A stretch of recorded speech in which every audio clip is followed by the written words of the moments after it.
Hello everyone, if you're new to my channel, consider liking and subscribing. It will make me feel wonderful if you do that. Thanks. By the way, I also have another Naruto and Luffy fanfiction channel. If you are interested, link is in the description. Future Meet the Past by OPWonders. When Luffy wakes up on the Going Merry, he's shocked. When the crew suddenly looks younger, he's confused. When he sees Ace, he is devastated. The crew find themselves appearing on the Merry in Alabasta. But how could this be? They were almost at Raftael, not Alabasta. And why was Ace suddenly alive? How will they handle this? And more importantly, how will they get back to their time? Luffy x Haram. I don't own anything. Adios. It's a good thing we've got these clouds or else I wouldn't be able to move, Tony says cheerfully, looking above them where Cat Burglar's clouds were floating, following the group as they walked.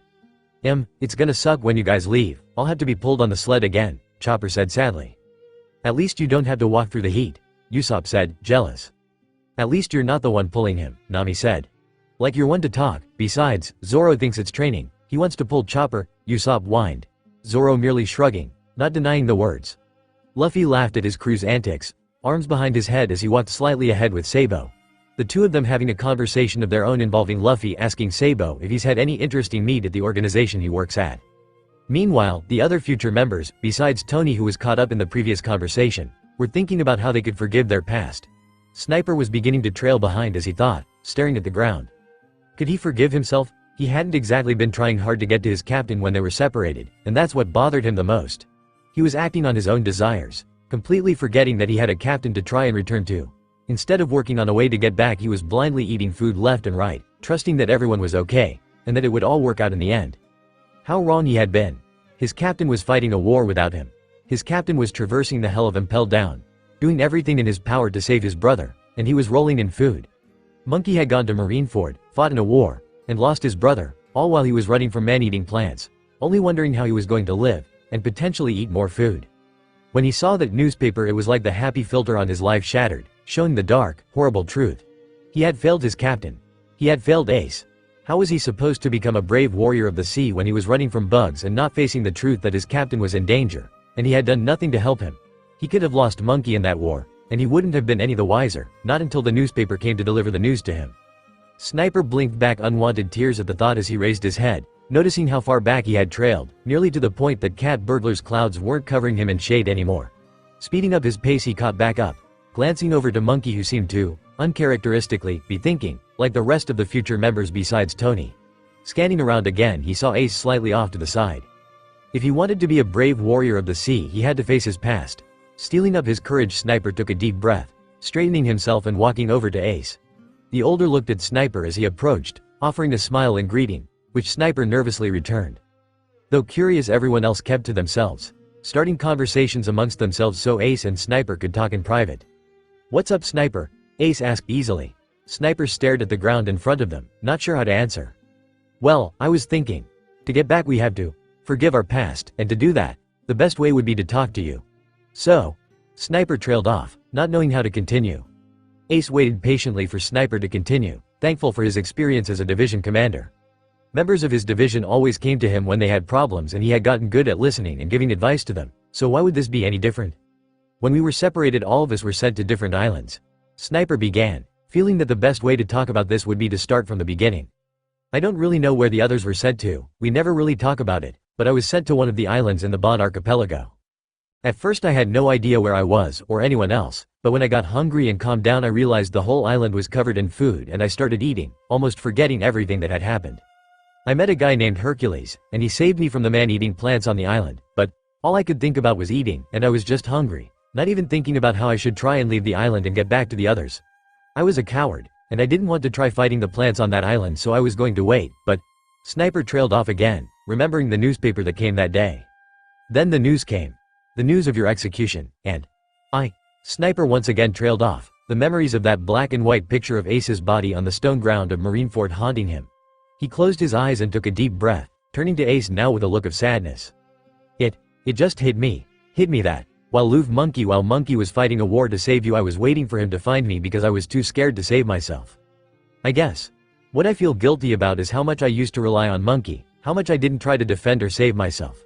I would always wait for Monkey, always wait for him to do the fighting for me, But when I was waiting for him then, he was miles away, doing his best to find you, and I didn't do anything more than eat," Sniper said gloomily. Ace frowned, sensing that Sniper was done speaking for the moment, and decided now was the best time to start talking. "You know, it's not your fault. It's not your fault that I went and got captured, it's not your fault that you all were separated, and I know it's not your fault Monkey went to save me. Whether you were on an island miles and miles away or right there with him, I know that, if you had known what was happening, you would have helped him, no matter how scared you were. It's not your fault that you relied on Monkey so much, he's your captain, and from what I know of you so far, you had only seen him fight for you all and protect you from the bad guys, so to expect him to show up on your island and save you wasn't too far-fetched an idea. What matters is that when you found out about what happened you fought through your fear and did anything you could to get to him, right?" Ace asks, sounding much wiser for his age. Sniper gapes at him momentarily before answering. "Why yeah, but no buts, because in the end you were loyal to your captain and you realized that he needed you, whether it was that same day or months later. You still did everything you could to get back to him," Ace finished. He didn't know all that well what had happened, but he could guess. "If you had known that Monkey went to go fight a war, would you still have sat there and ate all that food? Or would you have tried to find a way to get off the island faster and help him?" Ace asks. Sniper looks to the ground, but doesn't hesitate to answer. "Of course I would go and save him," he says, causing Ace to smile. "Then you kept your promise with me. You looked after Monkey when I couldn't, and I am sure that future me knew that too, whether I saw you guys at that war or not," Ace says in a finality type of tone, leaving no more room for argument. Not that Sniper had anything more to say. It was like a weight was lifted as Sniper slowly straightened from his slightly slouched position. Talking to Ace had definitely helped, and now, looking back on it, knowing that Ace accepted the way he had acted, believed that he had kept his promise, made all that guilt melt away. He had tried getting to Monkey after he found out what had happened. He wouldn't be able to call himself a straw hat if he hadn't, and in the end, as long as he did the best he could, it would all be alright. Cat Burglar watched as Sniper slowly smiled after his conversation with Ace, watched as he slowly straightened and rejoined the group, talking to Tony, Chopper, Monkey and Luffy animatedly, and realized that maybe she should talk to Ace too. It helped Sniper, and she had no doubt it would help her too, but she could feel the G to take form in her gut. She wanted to talk to Ace, and she knew he would listen, but she still had the nagging thought that, once Ace knew she had just been up in the clouds, literally, while his little brother had been fighting a war, he would get mad at her and tell her how stupid she had been. She knew these fears were irrational, but she also knew there was always the smallest possibility that something like that could happen. Taking a deep breath, she gathered her emotions, clearing her face and making it impossible to tell how she was feeling in that moment. Walking over to Ace, she didn't say anything, and neither did he, everyone else around them continuing on with their own conversations. "I guess the best way to accept what happened is to talk with you, huh?" Cat Burglar asks calmly, though a storm still raged inside her. Ace nodded. "It would seem so. I didn't know that I was going to become a therapist on this trip, but I guess it's good practice." Ace jokes, and Cat Burglar feels the smallest hint of a smile grace her lips at the attempt to ease the tension. The navigator took a deep breath, her gaze drifting from Ace's face to the clear, cloudless sky ahead of them. "Well, if you didn't count the clouds she created herself, that is. So, the best way to get this over with would be to start in the beginning, right?" she asks, mostly to herself, yet Ace still answers. "That's where Sniper started, it seems to be a pretty good method," he says calmly, patiently. Cat Burglar nods in response, gathering her thoughts, thinking about how she should start. "Well, I guess. My guilt starts at the second I was separated from Monkey," she begins, a frown falling on her face as she remembers that day. "What happened?" Ace asks curiously, not even knowing how the crew had been separated in the first place. "I won't tell too much, but we were all being sent to different islands due to a devil fruit. First it had been Roronoa, then, well, that doesn't matter anymore. What matters is that, when I was running from the guy with the devil fruit, I was terrified. Monkey had told us to run, that we couldn't fight this man, and when I saw all of my friends disappearing without a trace, it scared me, and his hand got closer, and I saw Monkey running towards me. Heard him call my name." Cat Burglar stopped suddenly, a shiver running through her at the memory, the raw fear she saw in her captain's eyes at that moment, the desperation. She took a calming breath, closing her eyes and breathing as deep as she could. Ace walked silently, taking in her words. Whoever this person was must be strong for Monkey to tell them to run and not fight. Not to mention this person was making them disappear completely to different islands. What kind of devil fruit did this guy have?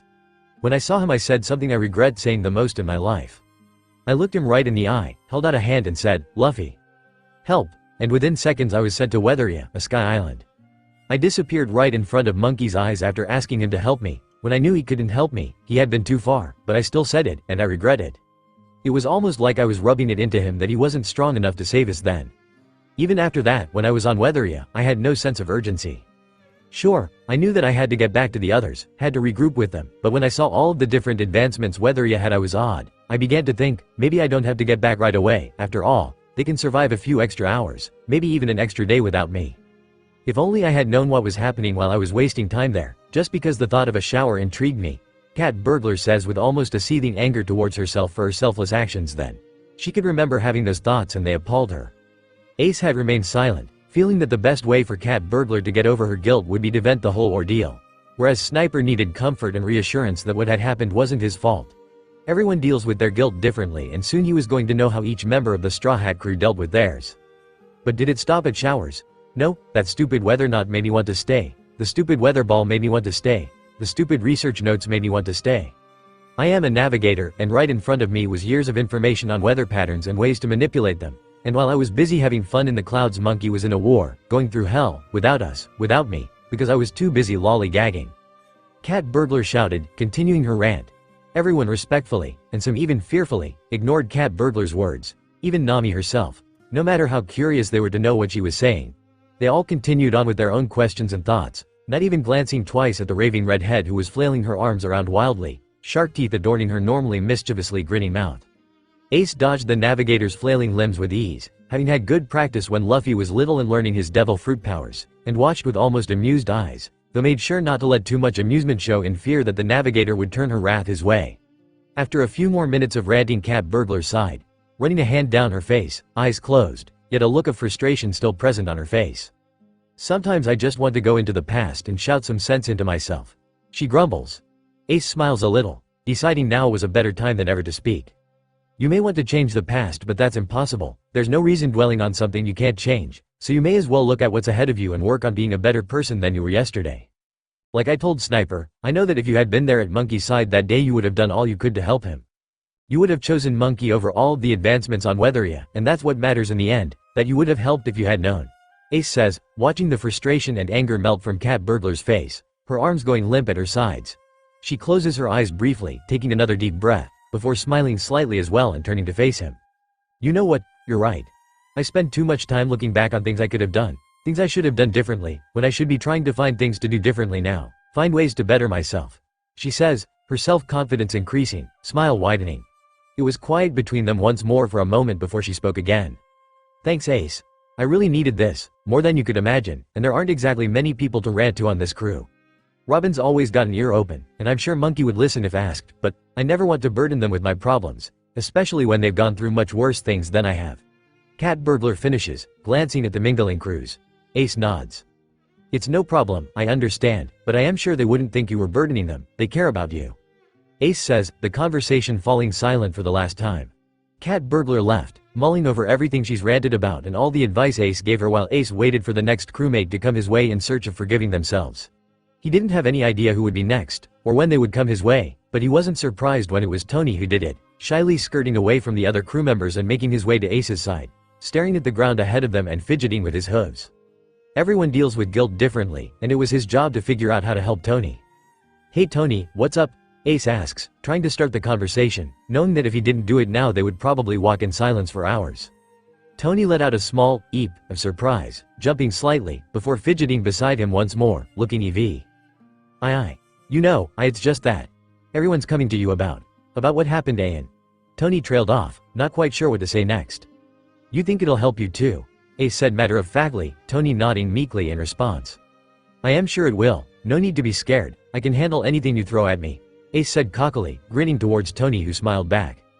Well. When we were separated I was sent to the Torino Kingdom and the natives tried eating me.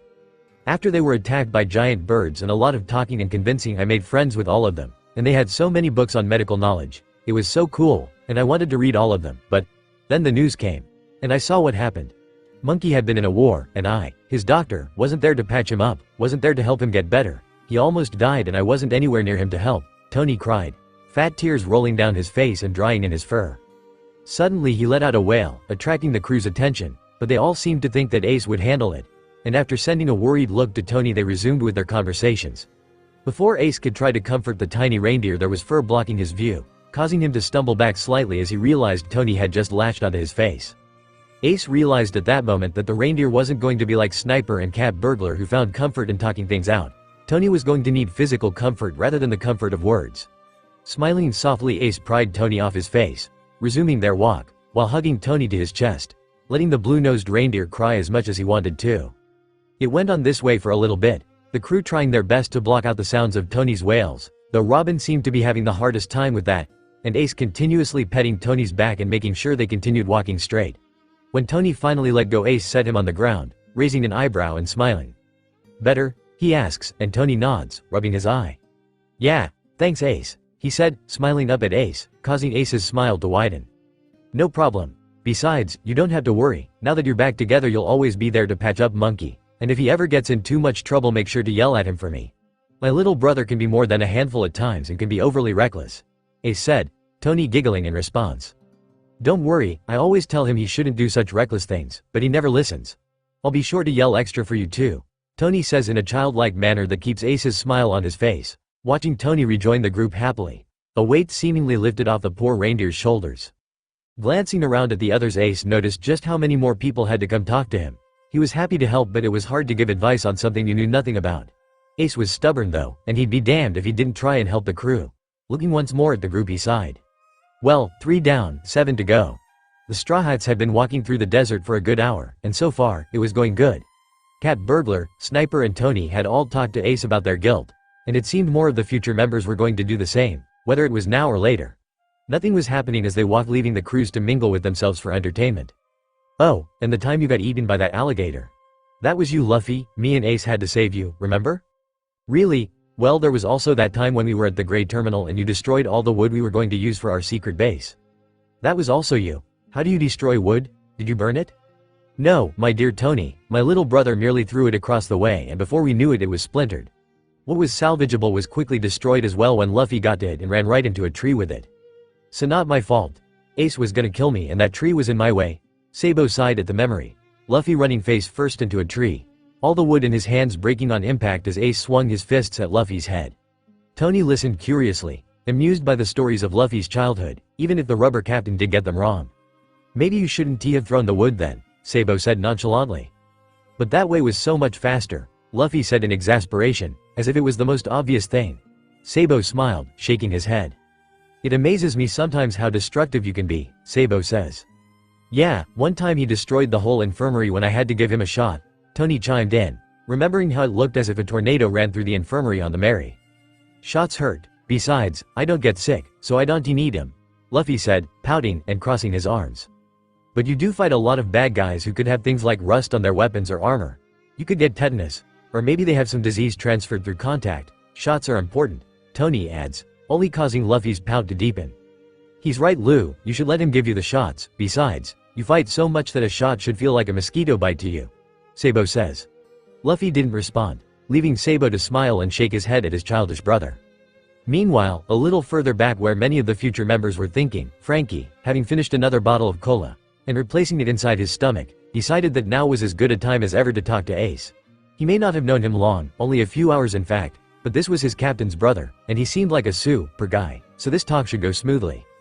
It was hard to miss a giant cyborg going from one end of a group and migrating towards another, but, guessing what he was doing, the crew members pretended they didn't see, though Frankie didn't mind either way. Ace looked over at Frankie and smiled, nodding his head in greeting. "Hey, Frankie, right?" Ace asked, Frankie nodding. "Yup, that's my super name," Frankie says, grinning widely and posing. "My little brother sure does attract some interesting people," Ace says, chuckling softly. "Ow, you got that right. He's lucky he found one super shipwright like me though," Frankie boasts proudly, but remembering why he was here, Frankie mellowed a bit. Ace, noticing the quick change in mood, prepared himself. Frankie seemed like a big, tough guy, meaning his way of dealing with guilt might not be as open as someone like Tony, but more like Roronoa if he had to guess. "We haven't really talked about what happened in those 2 years when we were separated, and especially not about the war," Frankie begins, going straight to the point. Ace nods in understanding, waiting for Frankie to continue. "When I got blasted, a lot of super things happened, and at one point my whole personality was switched. I drank tea, not cola. That was definitely not super," Frankie says, making a face, and Ace smiles at the imagery of the giant cyborg sipping from a teacup. "Point is, the last thing I had on my mind was getting back to the others. When I got the news about what had happened." Frankie trailed off, leaving Ace to guess the reaction. Frankie hadn't told him a lot about what happened to him, but he guessed it didn't really matter. He knew enough to know, by Frankie's facial expression, he felt guilty. Ace inhaled, closing his eyes momentarily before reopening them and looking at Frankie. "You know, one time I betrayed my captain," Ace said matter-of-factly, shocking Frankie to the point that the giant cyborg practically tripped over his own feet. "What?" he asked. He had thought that Ace was a loyal crew member, and here he was telling Frankie he had betrayed his captain? Whitebeard of all people? "It's true," Ace says, nodding in confirmation. "One day, I was sent on a mission, just me. My division was to stay back at the Mobi. The problem wasn't too big, but it was serious, so, as to make a point, Pops sent his 2nd Division commander. I was happy to go. Needed a little breather from Marco's constant nagging about paperwork," Ace says, his face twisting into a look of dislike. The story seemed normal so far, and it left Frankie wondering why Ace would betray Whitebeard, and what he had done in the first place. "So, I go to this island, not too big, would take only about a day to explore, no inhabitants, not even many animals, overall a boring place to vacation at. Anyways, I land on this island and go looking for the guy I'm supposed to take care of. Like I said, the island was pretty small, so in no time at all I had searched the whole island and hadn't found a single trace of this man. At this point I'm kind of annoyed. I spent a week getting to this island, a full day searching high and low for this man, only to find I was either given false information or the man had already fled in fear." Ace continues. Was that why he betrayed Whitebeard? Because he had been given false information? That didn't seem like something Ace would do. But then again, Frankie didn't actually know anything about Ace other than he was his captain's brother. I'm just about to leave the island and head back to the Mobi to make a report on what happened when, out of nowhere, this weird blue mist just starts to appear around me. Now I'm confused and annoyed, but also thinking this might have to do with the man I was sent after, so now I'm also getting ready for a fight. I had the right mind to hold my breath in case the mist was poisonous, but it was everywhere, and even as I looked around and used hockey I couldn't find any trace of this man. I can't hold my breath any longer, and before I know it I'm breathing this weird smelling mist in, and it's like my mind shuts off and my body goes into autopilot. Ace says, the story flowing nicely, allowing Frankie to feel as if he was there. He was hanging on to every one of Ace's words, curious as to how this all played out in the end. Whereas before I had felt a range of emotions, it was as if I was suddenly desensitized. I didn't feel happy, didn't feel mad, didn't feel annoyed, nothing. My mind wasn't thinking about the man anymore, not about the mist, and definitely not about the island. It was like one thought only had permeated my brain and was sticking. I had to get back to the Mobi. I didn't know why. It wasn't an urgent need, like someone was in trouble. It was just a general knowing that I should probably go back, as if I had nothing better to do. Somewhere in the back of my mind I knew this was wrong, that something weird had happened, but it was like I was watching a projection of myself. I couldn't control my body as I walked back to the striker and made my way back home. Before I knew it, another week had passed with my body feeling completely unlike my own, and I could see the Mobi. I got off striker and was met with the normal greetings, but even though I wanted to greet them back I did nothing, and instead walked right up to Pop's chair, and sent a flaming fist his way. Frankie looked at Ace in shock, the latter merely looking as if he was talking about. Frankie said in shock, but Ace just continued on. Pops is strong, my surprise fire fist wasn't going to faze him, but he was also shocked, along with the rest of the crew, and even myself, so his reaction time wasn't the best and I got his arm pretty good. I was immediately tackled to the ground by Marco and Thatch, the two shouting at me and asking questions I couldn't answer, whether I wanted to or not. The nurses were sent to look after Pops and I was put in Seastone. No one knew if I was me or if I was an imposter due to someone's devil fruit, and no matter how many questions they asked I wasn't able to answer. Frankie wanted to know what had happened next, the pause Ace was taking to get a breath seeming like an eternity. What happened next? He asked. Ace smirked. Well, it just so happens that, while all of this questioning was going on, one of my crewmates, Trent, was fishing. One of the fish he pulled up was a rotten, long dead, carcass that smelled rotten. It caught everyone's attention as the smell filled our noses, and before I knew it I was controlling myself again. I'm sure I scared more than a few people when I went from completely silent to a yelling, cursing loud mouth. Marco seemed to realize that I was myself again and got rid of the sea stone, and after a lot of questioning we concluded that the mist did something to me and the horrible smell of the fish cancelled it out. It didn't change the fact that I had attacked Pops though. I felt horrible about it, but after a long talk with Pops he made me understand that it wasn't my fault I attacked him, it wasn't my fault that the mist had messed with my personality. Ace concluded. Frankie had tears in his eyes and was sniffling, but both pretended they weren't there. But I wasn't controlled by an unsu per mist, Frankie said after a minute. Ace shook his head.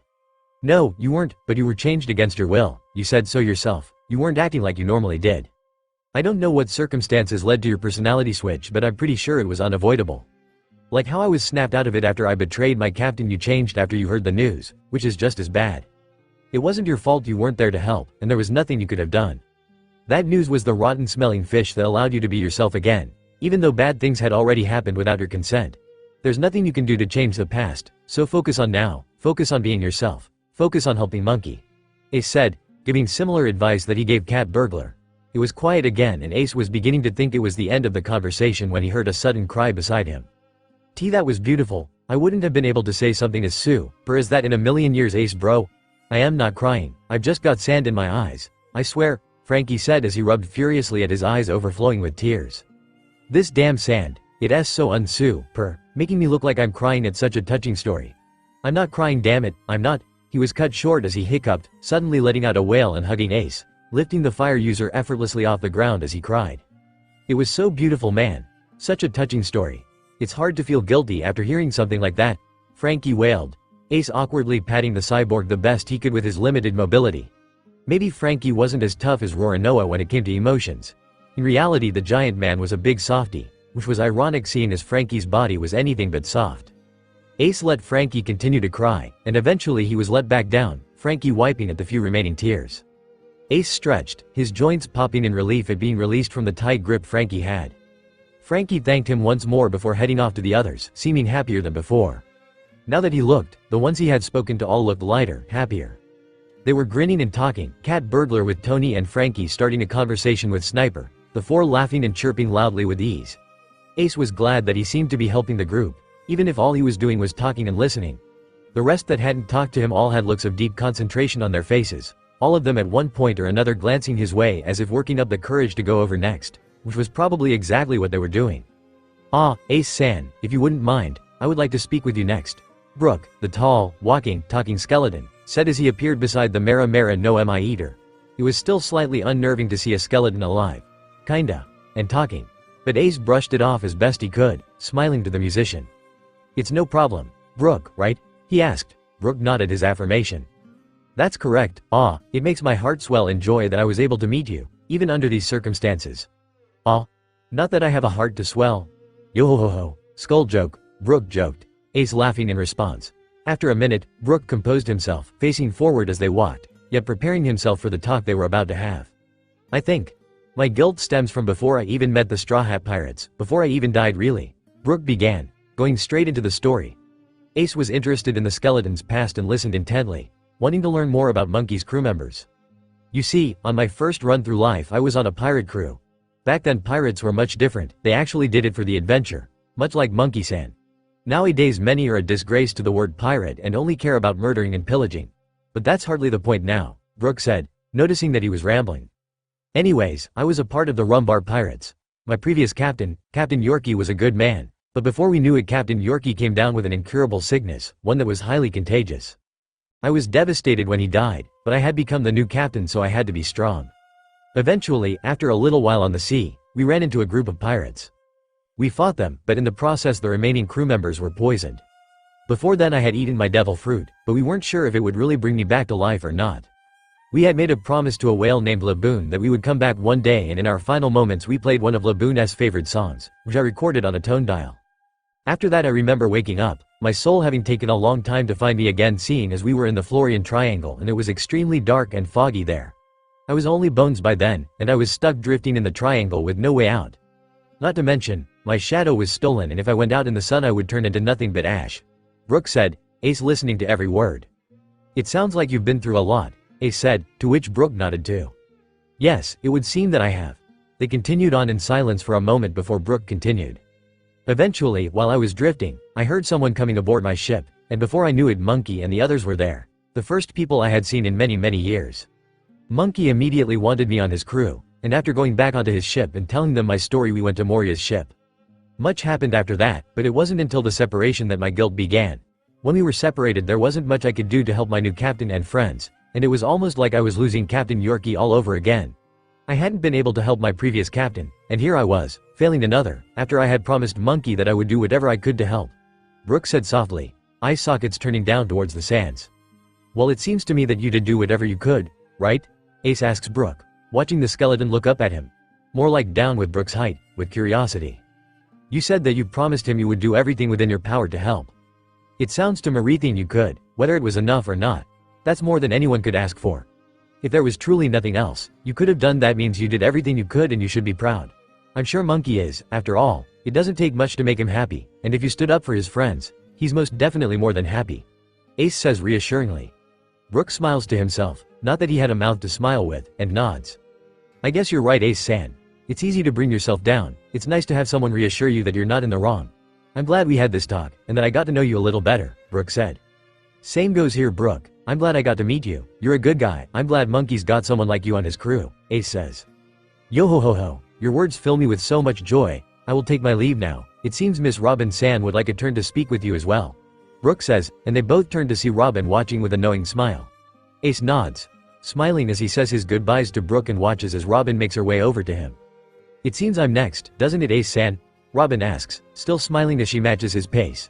Ace nods, wondering how the calm, collected woman was going to handle her guilt. It seems so, Ace replies, unsure if he should start the conversation or not. You know, I'm not a very open person, Robin says suddenly, shocking Ace out of his thoughts.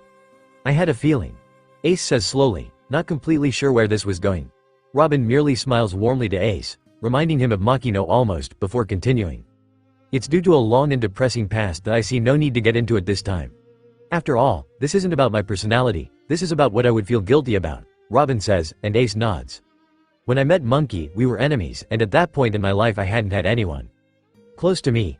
After everything that happened here, I was ready to die, and Monkey saved me. I didn't want to be saved. I believed I should die right there, but he refused, and so I held it against him and made him allow me into the crew, though I'm sure that I could have just asked and he would have said yes. Robin mused, a small smile on her face. Ace chuckled at that, nodding his agreement once more. Sometimes Monkey could be a little too trusting. I never was able to understand Monkey like I did everything else. I like having knowledge on everything I can, hence why I collect so many books. But Monkey is someone you can't figure out. When we were separated, this time Robin trailed off, her eyes closing. I was the last, before Monkey, to disappear. We both watched our friends disappear one by one, and I can honestly say that I never felt more terrified in my life. I was slowly losing everyone I'd come to care for in a matter of mere minutes. Monkey tried his best to save us, but in the end I could barely move my own legs from how scared I was. I guess that's what I'm guilty about.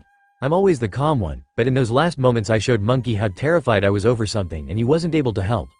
I know how much that must have hurt him, and I wish I could have done more that day, as I'm sure everyone else does. Robin finishes, her eyes slightly downcast, though she still seemed to be as calm as always, not betraying much emotion. Ace mulled over his thoughts momentarily before deciding how he was going to answer.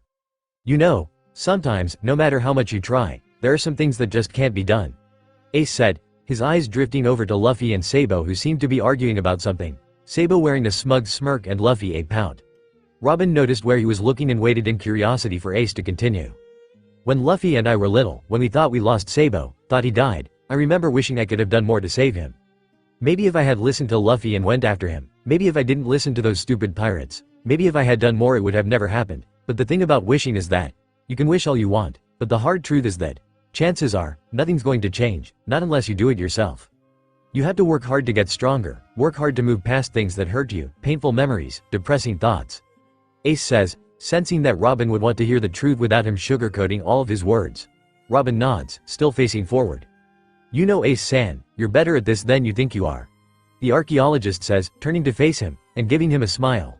Ace's eyebrows furrow slightly in confusion, wondering how she knew he had been questioning his ability to comfort the crew. Foo, I'm very observant, was all she said before sending him one last smile and leaving. This left Ace alone once again, still mildly shocked and confused before he shrugged it off. At least from an outside view he was doing an okay job. That, and the number, which had previously been 7, was now down to 4. But medicine is gross and shots hurt, and stitches are itchy and bandages are always too tight, and ice is too cold. So that means I should just eat meat and not worry about all that medical stuff.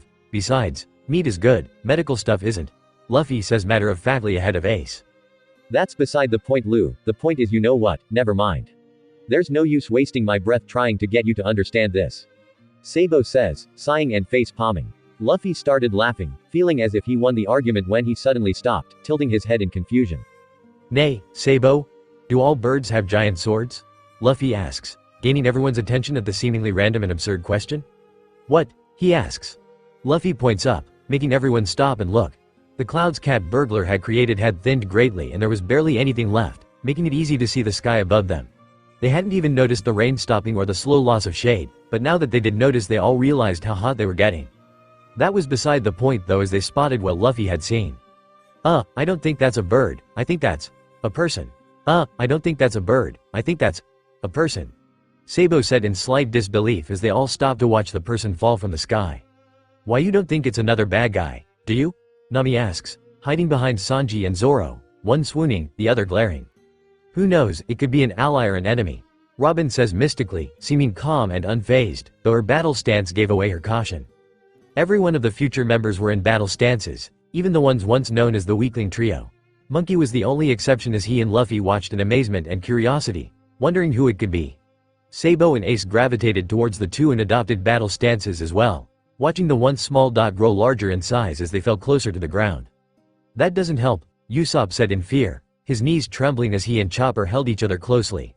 Zoro had a hand on his swords, ready for anything, and Sanji's leg was lifted slightly, ready as well. Past or future, they were still ready for a fight if needed. They couldn't do much except watch the person fall closer, not uttering a single noise as they did. But when it seemed they would finally be able to see the appearance of the new arrival, a voice echoed ominously around them. Room. There was a strange, whooshing noise as the past members watched in fascination as the person disappeared from sight, in their wake being a rock which quickly fell to the ground in front of them. Confusion grew within them, but when Sanji was about to speak up about it, Monkey spun, a giant grin on his face. Trow guy, he exclaimed happily, the rest of the future members sighing in relief and dropping their stances. The past members took this as a good sign and relaxed as well, the weakling trio practically weeping in joy that it wasn't another enemy. Everyone turned to see a man with a spotted hat and a long sword in hand looking around in what seemed to be mild confusion and boredom. At the sound of what the past Straw Hats assumed to be name, his face gained a slight hint of annoyance, yet understanding, as if because Monkey was there it explained everything, and sometimes, it did. Straw Hat yaw, what did you do this time? He asks, and the past members smile at the familiarity of Luffy, this time Monkey, always getting into trouble. It wasn't my fault this time. Oh, but Trow, it's so cool, we're in the past. Monkey said exuberantly, waving his arms around.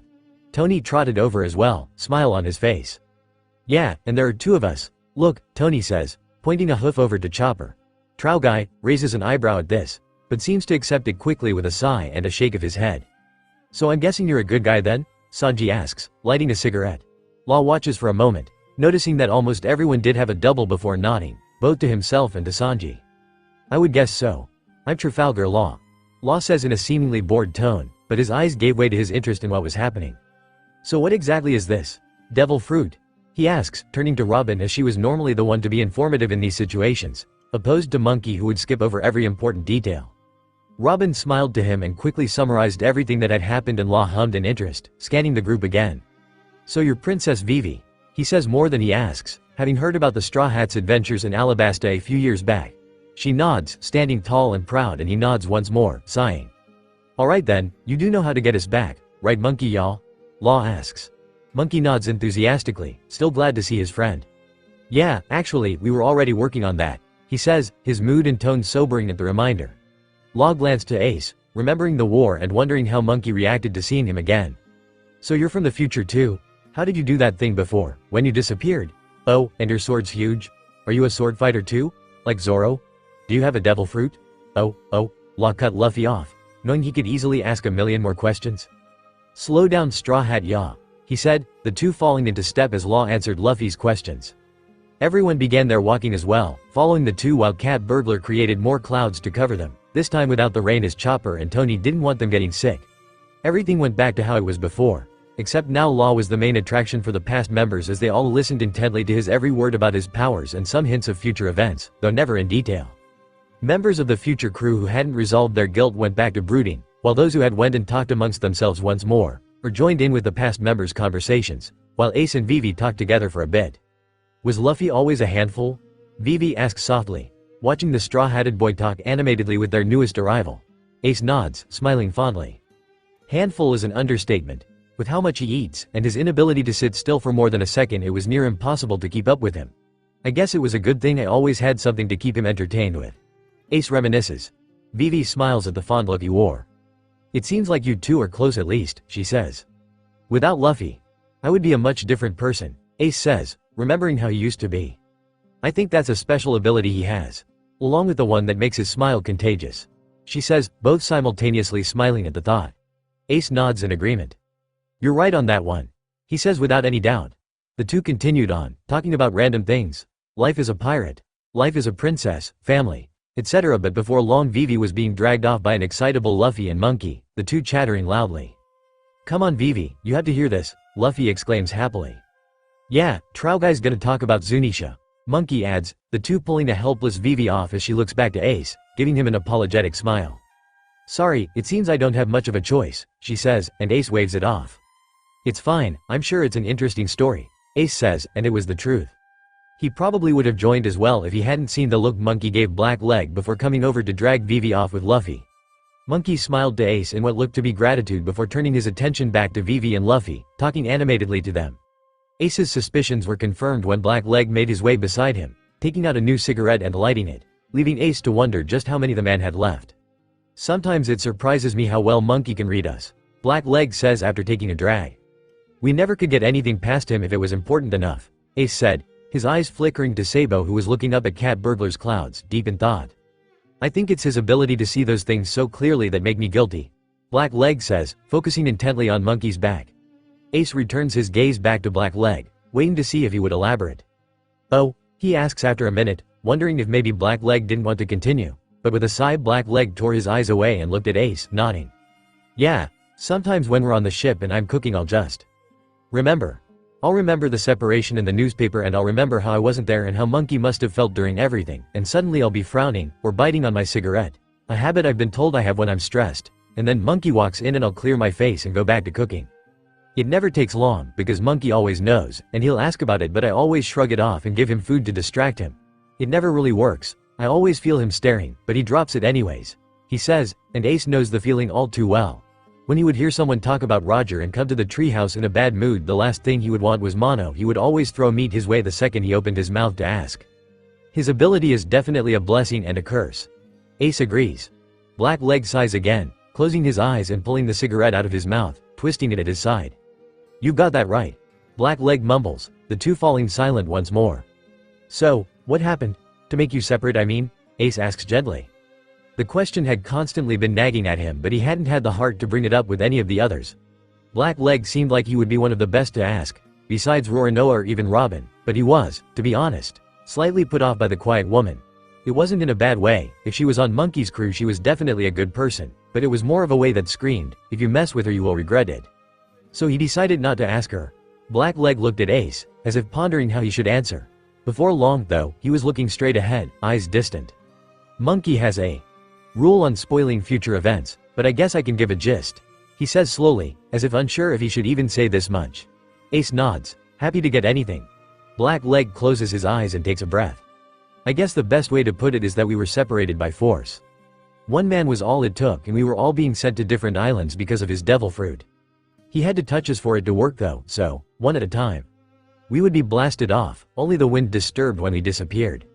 It was a strange thing, to see your friend, someone you were just talking to, just touching, suddenly disappear into thin air, not even a hair left, as if they were never there to begin with. The whole thing almost seemed like a bad dream, but every time I heard Monkey shout, every time someone disappeared, every time I was hit, it was like a wake-up call. Black Leg said in an almost haunting voice. Although everything Black Leg said was something Ace knew, besides how the devil fruit was used. Ace didn't ask anything more when he saw Black Leg grinding the cigarette in his teeth again. Expression turned to one of frustration and pain. I'm sorry I asked, Ace said, truly meaning it. It was obviously a tough memory to relive and he was glad he hadn't asked someone like Tony. He was sure that, if he had, the poor reindeer would have had another breakdown. It's fine. It's just frustrating, you know, to see your friends go and having done nothing to help it, Black Leg says, and Ace winces at the memory of Thatch. Yeah, that definitely sucks, he says in a low voice. Black Leg looks at him out of the corner of his eye, seeing the new look of anger on the fire user's face, and decides not to ask about it. If anything good came out of that day it was that we knew we had to get stronger, Black Leg said, almost begrudgingly. Ace nods, wondering if this was the end of their talk. Was Black Leg only guilty about hiding his feelings from Monkey? There seemed to be a common theme amongst the crew about being guilty for not being with Monkey during the war, but Black Leg only briefly mentioned feeling bad about it. I swear, you're just as bad as Monkey, Black Leg said in a huff of what almost was laughter, a small smile on his face as he shook his head. Ace looked on in confusion, raising an eyebrow. You were doing it too. The thing where you two seem to know there's more to our feelings than we're telling. Black Leg said with a grin. Ace felt the realization dawn on him, not having noticed it before. He smiled too, laughing as well. I guess you're right, I didn't even realize, he said. Black Leg let out another huff of laughter. Well, I guess I'll get on with it. Marimo's sending me glares. He'll probably be up next. He's a bit brain dead, so don't take his silence as offense. Black Leg mock whispered. Ace chuckled again, nodding. Sure thing, he said in good humor before the tone turned serious and somber once more, a drastic change to the playful one that had been occupying them. I think it's the same for everyone. Black Leg started up once more, Ace listening closely. We all feel guilty for not being with Monkey during the war, and I sure as hell do too, but I guess I feel more guilty that I let myself down. Monkey was the first person to believe in my dream, finding the all blue. When I first told him about it, he didn't laugh, didn't tell me to stop believing in children's stories. He sat and listened to me and told me it was a nice dream, believed in me. I think that's when I truly became one of the Straw Hats, when I first started seeing him as captain and not some idiot with a black hole of a stomach. And when I officially joined, left my job at the Barati to become a pirate, I vowed to myself that I would do anything to continue following my dream of finding the all blue, as well as help the man who believed in my dream. When we were separated, I was powerless to do anything to help Monkey, and I could only blame myself for it all. Black Leg finished. The smile he once wore now turned into a scowl. His cigarette had burned to leave only the butt, and he was twirling it mindlessly in his fingers. Sometimes we can only do so much. As people, we set high standards for ourselves, and sometimes they're just too high to keep jumping to achieve. We get tired, and eventually there's a point where we just can't jump high enough to achieve what we want, and we have to accept that, have to realize that this only means we have to work harder to do what we want, not back down and think that now we'll never be able to do something. You've done it. You set the bar just out of reach, and when you missed it you were mad at yourself, but now you've worked hard and you can reach that bar again. Sometimes it's hard, sometimes we just can't reach, no matter how hard we work, and that's okay, because the only one who is pushing you to jump that high is yourself. No one's mad that you couldn't do it, only yourself. Just realize that it's okay. Maybe you couldn't help Monkey during that time, maybe you were stuck on some random island miles away, but you did help Monkey in a different way. You got stronger, more capable, so that when you set out again you could handle anything, help him in any way necessary. That's all that matters, not that impossibly high bar. Ace says, and Black Leg wonders when Ace turned from a normal person to a philosopher. He cracks a smile at the thought and nods. Yeah, I guess you're right, he says softly after a moment. Maybe the bar he set for himself had been too high for him at the time. Now, after training, he could easily reach it, over it even. With a smile on his face he thanked Ace, turning and glaring to the Marimo before wondering what he would make for lunch. Rorinoa glared back at Black Leg, sighing after the blonde looked away and deciding to just get this over with. He made his way over to Ace, nodding gloomily to the man and remaining silent. He wasn't much of a wear your heart on your sleeve kind of guy, but this needed to be done. I was the first to go. The sudden start to the story surprised Ace. He had expected Rorinoa to take some prompting to actually start talking, but here he was, starting without any provocation, and Ace wasn't going to stop him, so he stayed silent and let him continue. When we were separated, I was sent off first, didn't even know what happened. Euro Cook was already down, Brook too, and Sniper was trying to help them. We were told to run, Sniper was telling me to run too, but I stayed there, and next thing I knew his hand came down and everything went black. When I got that newspaper was the first time I really failed as both a straw hat and a first mate. I hadn't been there to help the others fight the guy who separated us, and I hadn't been there to help Monkey fight in the war. Rorinoa said. It was short and to the point, telling Ace his guilt in one go, wanting to get it over with. There was no point, in his mind, in skirting around it, telling a long convoluted story, just to get to the same end. Ace sensed that Rorinoa nothing else and decided it was time to talk. You know, you remind me of Whitebeard's first mate, Ace said after a minute of wondering how to address Rorinoa's guilt. Rorinoa looked over at him, a hint of surprise in his good eye and an eyebrow raised. Marco? He asks, and Ace wonders if, in the future, the two had met. Yup, good ol' Marco the Phoenix. You ever meet him? Ace asks, to which Rorinoa shakes his head. No, but I've heard about him. Rorinoa says. He had heard a lot about Marco, but who hadn't, especially after the war. Well, like I said before, you remind me of him. He's extremely loyal to Pops and the crew. Once when we were at an island, Marco and I, and a few others too, were sent to go get some supplies and check up on the villagers. When we got back to the Moby we found out there had been an attack on the ship and someone had actually managed to hurt Pops, not enough to actually injure him too much though. Apparently it had been an unusually strong crew that attacked and a lot of our crewmates had gotten injured. Man, Marco and I were pissed. But Marco was more than pissed. Normally he's all stoic and boring, but that day you could actually feel the anger. It took all day for him to calm down, and later that night, both of us were on deck, and he admitted he was more mad at himself for not being there rather than at the other crew. Ace explained, Roronoa listening silently. I think it's just a first mate thing. Even before I joined Pops, my first mate was like that too. If he felt that he let me or the crew down, he would go sulk for days. Nothing any of us said would help. Just realize that, even though you weren't there to help Monkey, it wasn't your fault, he said, finishing his slight tangent. Roronoa stayed quiet, still keeping any emotion from his face, only furthering Ace's parallel to Marco. There's another thing, too, Roronoa said after a while of silence, almost shocking Ace. Another thing? Ace questions.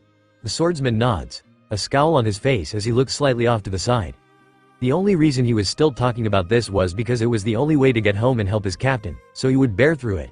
That didn't mean he liked it though. Sighing, he turned back to Ace. I also didn't keep our promise, he said. Ace looked at him in confusion. Promise? Roronoa nods again. When you leave, as here in Alabasta, you left Monkey in our care, told us to keep him safe. We all let you down that day too, not just Monkey. Roronoa says. Ace is quiet, digesting this new information. Well, I'm sure that my future self wasn't mad at any of you, that's for sure. If anything, I bet I was more mad at Monkey for showing up to a war. I know, from what I'm learning here, that you guys are all doing everything in your power to help my idiotic brother complete his dream, and I'll always be eternally grateful to you guys for that. Monkey can be a handful, a black hole, an idiot, and many other things, but the fact that you guys put up with it, protect it, means more to me than anything. The only way I could ever hate you guys now would be if you betrayed him. Ace said, the hidden threat within his words not necessary, but they're nonetheless. That would never happen. Roronoa says firmly, without any need for second-guessing it. Ace smiles and nods. I know, and that's why I could never be mad at you guys, or ever hate you. The fact that you weren't there in the future, my future, wasn't because you guys had any choice over it. I understand that. You didn't fail me, and you didn't fail Monkey. Ace said. There wasn't anything left to their conversation now, and Roronoa felt, though he wouldn't admit it to anyone, more at peace with himself. He left Ace's side silently, only giving him a nod of thanks, and returning to sticking close to Monkey and Luffy, watching as the two slung their arms around Vivi and Law and started singing loudly about talking dogs, cats, and elephants, Brooke laughing nearby and playing his violin to their completely ear-piercing beat. Almost everyone was at peace now. Almost everyone had smiles on their faces and were enjoying the time they had while they were with their past and future counterparts, but there were still two people who hadn't talked their guild out with Ace yet. Ace sighed as he glanced over to Sabo, the top-hatted man still gazing thoughtfully at Cat Burglar's clouds, then turned his attention to Monkey who, though was smiling and singing, still had that layer of hollow sadness behind his eyes. Everyone else had been relatively easy to talk to, but now, the two people he had to talk to were his brothers, both of whom he knew wouldn't give up their guild so easily.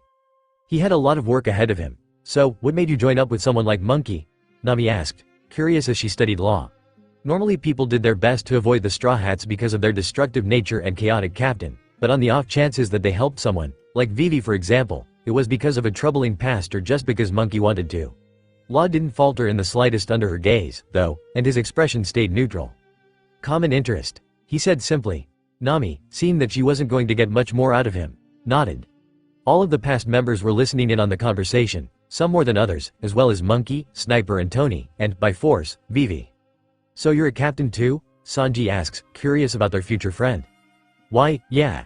And he's a doctor too, Monkey interrupted, Law merely shaking his head in annoyance. Really? Chopper asks in excitement. Surgeon. Law says before Monkey could interrupt him again. He's really good too. He helped me out after the war. Monkey says without a second thought, causing everyone to go silent a moment. When they noticed Monkey didn't seem to be affected by the comment, they quickly shook off the somberness and tried continuing the conversation. Oh, really? You must be really good then, Chopper said, Law looking at the tiny reindeer and nodding. I guess so, my devil fruit helps, the no am I. Law says nonchalantly, shrugging as he continued walking.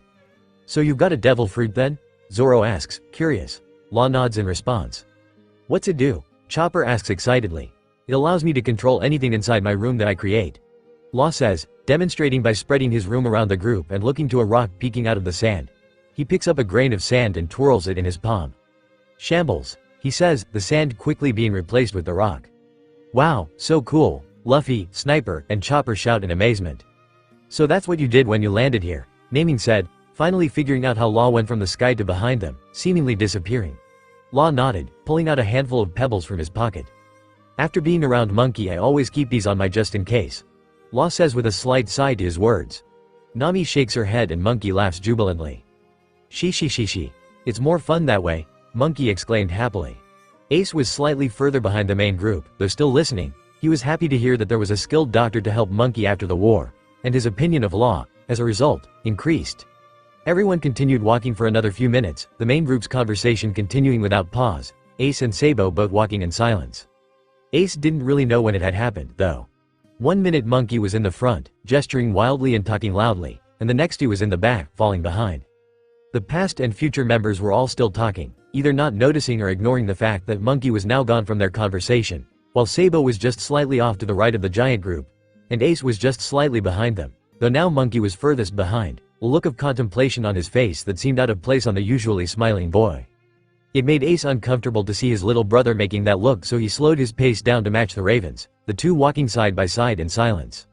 "You know, it's weird to see you looking so thoughtful," Ace said, a small smile on his face as he looked at Monkey. Monkey remained silent, looking at the ground, same look of being deep in thought on his face. Oi, careful Lou, you might hurt yourself thinking that much," Ace said, reverting back to the nickname he had given Monkey long ago. Monkey finally seemed to notice Ace's presence as he looked up, his eyes doe-like in nature, giving him a look of innocence, despite everything he's been through. "Ace?" he asked suddenly, ignoring Ace's previous comments completely. Ace's smile fell at the sudden serious tone in his brother's voice. "Yeah, Lou?" he asked, voice also going serious as he looked ahead, though stayed close to Monkey's side, their shoulders nearly touching as they walked. "I'm sorry." The apology threw Ace off, having not expected that to be what he said. The freckled teen raised an eyebrow in question, turning to look at Monkey.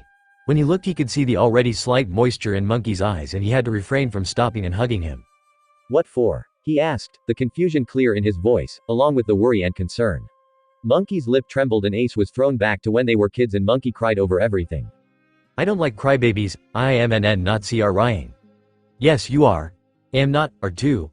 Ace almost smiled at the memory, but his attention was brought back to Monkey when he spoke again. "I couldn't save you in tea time," Monkey said, the tears threatening to fall. Ace opened his mouth to respond, but no words came out as he watched Monkey look at him, lip trembling and eyes watery. "Lou," he only managed the small nickname before Monkey was talking again. "You didn't want me there, you told me I should leave, you told me you were mad that I showed up at the war, but I ignored you and told you I was your brother, my only brother left, and I tried so hard, and Monkey's trailed off, and with every word Monkey said Ace's heart sank further. "And I got you out of the chains, and we were together again, and running, and fighting." Once again Monkey trailed off, gaze falling to the ground at the memories. Meanwhile, Ace's heart was pumping. He knew what was coming next in this story, and it wasn't something he was looking forward to hearing, especially when it was coming from Monkey, his little brother. And then, Akainu. He started mocking Giant Asen, and you didn't like that, but no matter what anyone said you wanted to fight him, and I only looked down for a second, but then you got hit and Monkey couldn't continue anymore, the tears becoming too much to the point that they began to overflow. Ace closed his eyes, unable to look at Monkey anymore. He hadn't done these things yet he was already mad at himself. Of course it was his stubborn nature that would get him killed, Sabo always said it would. Though he still didn't know exactly how it happened, due to Monkey's slight vagueness, he had more of a clue. "Lou, it's not your fault," Ace said weakly, slinging his arm around Monkey's shoulders comfortingly. Monkey took comfort in the physical touch of his oldest brother, something he missed, and shook his head. But it is," Monkey cried. "Why you die because of me? 'Cause I was too weak," he continues, fat tears and snot running down his face. Ace didn't know how to reply to this, deciding to squeeze Monkey's shoulder in a weak attempt at comforting him. "Lou, I'm sure that whatever happened it wasn't your fault, not unless you were the one to attack me. Sure I don't, and didn't, approve of you showing up to my execution, to a war no less, and sure I didn't like that you were fighting to save me when it should only ever be the other way around, but it could never have been your fault that I died," Ace said reassuringly to Monkey, who tried to slow his tears, sniffling heavily. "But no buts. I'm sure I know, that as long as you were okay, that no matter how I died, it was okay with me," Ace said firmly, though the firmness of his tone was meant to end the argument. It only furthered Monkey's anger with himself. "It may have been okay with you, but it wasn't okay with me. Who said you could go and die like that? It wasn't fair. It shouldn't have happened like that. If anything, I should have died," Monkey said, the last part coming out in a whisper. Ace froze, not quite believing what he was hearing. "Luffy," he growled out, dropping the surname completely as he addressed Monkey.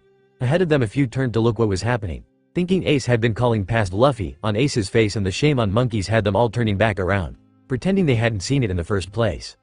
"Never say something like that again," Ace said in pure rage. Hearing those words coming from his baby brother's mouth, Someone he was supposed to protect, someone he was supposed to keep safe, someone who was always happy, made him feel as if he failed as an older brother. Well, why not? You always said stuff like that, you still do. No matter how many times Sabo and I told you how much we loved you, how much we wanted you to live, you would always feel as if you shouldn't have been born. Why can't I feel the same way after what happened to you? After I felt like I was the only one of his three to live? Monkey was beyond sad at this point. He could feel anger flowing through him like it was his blood, the unfairness only fueling that anger. The group ahead of them could hear the whole thing, despite their attempts at starting new conversations with themselves. Everyone could feel the tension between the two brothers and they all shifted uncomfortably at Monkey's words. No one used to, or liking, him talking like that. Well, that's different, Ace shouted indignantly, looking away and scowling. But it's not different, Monkey shouted back, the two looking at each other and glaring. It was just like when they were kids, always at each other's necks, and with how things were going the others were surprised they weren't throwing punches at each other. Suddenly Roronoa sighed, rolling his eyes as his haki picked up on something, or someone's that is. Oi, Monkey. Everyone's heads swiveled to look at Roronoa, the crews and Vivi out of shock, Sabo with slight confusion, and Law with an overall look of disinterest, seemingly more interested in Monkey's fight with Ace. What are you doing, Roronoa? Sniper asked out of fear of his friend's life. Monkey and Ace looked as scary as cat burglar when someone threatens her money. Marines. Roronoa says simply, ignoring Sniper's shouting. Most everyone got into a defensively position, except Roronoa, Sabo, Black Leg, and Law, knowing that the two heated brothers would handle it before they even had a chance to blink. Again, are there any more admirals?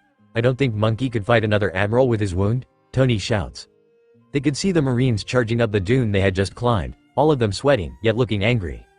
It'll be fine, Black Leg said, watching the two brothers closely. Look sir, you were right, it's the Straw Hats, one of the Marines shouted, pointing to the large group of pirates. Of course I was right, when am I ever wrong, the supposed leader boasted. Before the unknowing Marines could register there being double Straw Hats, and a very much alive Fire Fist Ace, Monkey was glaring at them intensely, a wave of power radiating off of him and towards the unsuspecting Marines. They stumbled and then, one by one, they fell to the ground. The past members stared, dumbfounded, and even Ace was shocked, not having expected his little brother to have just used Conquering King's haki and have control over it as well as he did. The future members were relieved and were already watching the two brothers again, wondering if they would start arguing again. What was that? Sanji asked slack-jawed, but Roronoa dismissed it as a future power, and the past members were forced to get over their shock, knowing they weren't going to get any more information other than that. Since when could you? Ace trailed off and Monkey shook his head in response, features turning from angry to sad as he sighed. A little before the war. After I went with Rayleigh and he trained me more, Monkey said, the familiar name registering in Ace's mind. You've met Rayleigh? He asks, though he knew he was getting off topic. Shaking his head he remembered their previous argument. No, never mind, that's not the point right now. And just like that the anger was back on both brothers' faces as they glared, once again starting a shouting match like nothing happened. The point is that it's different, everything is different, and you should never say those things again, Ace scolded, like a mother would her child. This only further fueled Monkey's glare and he practically hissed at Ace. He could never hate his brother, but that didn't mean he couldn't feel a strong dislike towards him. All siblings fought, and this was just another fight, one that Monkey felt he would regret, especially if it got any more heated than it already had. I can say anything I want, back then. Back then I was alone and being alone is worse than death. The shout rang across the whole desert, everyone freezing and looking at Monkey with wide eyes, Ace included. Everyone could feel their hearts sink at the raw emotion in Monkey's voice, the past and future Straw Hats, Vivi, Sabo, even Law. I'd rather be dead than alone, and after the war, after you died, I wanted to die too. I probably would have too if it weren't for Jinbei and my crew. Monkey continued, trailing off at the end. The future Straw Hats, though over the mass majority of their guilt, could feel a small piece of guilt inside themselves grow. That guilt they thought they had gotten over was still there, and sure their talks with Ace helped significantly, it was painfully obvious to them now that that wasn't going to help them completely. Ace's mouth opened and closed, not quite sure how to respond. He and Sabo had always known about their brother's fear of being alone, but hearing just how much of an affect it had on Monkey shocked him. Glancing at Sabo he could see the pained look in his eyes, though he tried to keep his expression neutral, save for the hints of concern etched on his face. Lou. Ace's voice was pained and soft, the anger washing off of him like cold water. How could he have just had a shouting match with his brother, one that, in his time, had lost his older brother, one that had thought he had lost both brothers? I'm sorry Lou. Ace said, though he didn't know how much help that was going to be. Sensing the fight was over the others all tried to go back to walking and talking and ignore the two, but after what happened no one was up for talking as they walked, just silence. You big M meanie. Monkey sobbed out stubbornly, his past tears coming back full force. You're right, I am pretty mean, huh? Ace asked softly. Monkey nodded. And stupid. Hey, let's not push it now. She. Though he was still crying, Monkey's laugh rang loudly around everyone, calming and soothing them, signaling the end of the fight. Ace smiled, pulling Monkey in for another hug, which Monkey accepted easily. Let's both never fight like that again, Ace said softly, leaving no room for any more argument, not that Monkey was going to. Monkey nodded, and the tears he had been trying to stop started all over again as he felt all the guilt that had been weighing on him for almost a year dissipate all at once. Sure, it didn't all leave, he still felt to blame for what happened, and he had a feeling that no matter what Ace said he would always feel that way. That didn't change the fact that a lot of it was gone though, and he felt lighter than he had in a long time.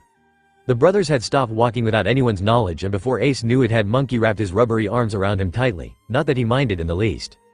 Come on Lou, we should catch back up, Ace said with a laugh, running his hand through Monkey's hair. He looked to how far away the group was and turned back to Monkey, breathing easier as the tight arms unwrapped themselves. Monkey hummed, eyes slightly red and puffy and tear tracks visible seeing as his face was covered in muck from fighting a kainu. The two started walking again in silence, though the previous tension that was once felt between the two was gone. Ace, Monkey asked suddenly, grabbing the fire user's attention. Yeah Lou? He asks. Monkey turns to him, smile on his face, though not as big as it normally is. I've missed yearning back to the large group ahead of them and running off after them. Ace stares, dumbfounded for a moment, before smiling as well. I've missed you too Monkey. After the explosive argument between Monkey and Ace there was only silence. The two had made up it seemed, but there was still an uncomfortable air around everyone not quite sure what to do next, what to say after something like that. No one wanted to be the first to break the silence, but no one wanted to continue walking in the heavy silence either. Hey guys, why are you all so quiet? Monkey asks as he runs up from behind them, finishing his conversation with Ace. Just like that the silence had been broken as easily as a smile on Monkey's face, and everyone breathed a sigh of relief, turning look at the rambunctious captain, all smiling. Waiting on you Captain, Roronoa said with a small smirk. Monkey laughed. She, you guys are weird, Monkey said happily. With those words the tension was broken and everyone was starting up conversations once more, laughing and chatting happily. Everyone walked for what felt like another half hour before they had reason to stop. Sanji, I'm hungry, Luffy whined, practically sagging into the ground as he gave a pout to Sanji. Yeah, Black Leg, is it lunchtime yet? Monkey asked, his hunger suddenly brought to his attention by his double. I guess we can stop, it is almost lunchtime, Black Leg said thoughtfully, looking at the sun and determining it was almost noon already. Yosh, meat. Luffy and Monkey cheered excitedly, running around with bright smiles on their faces.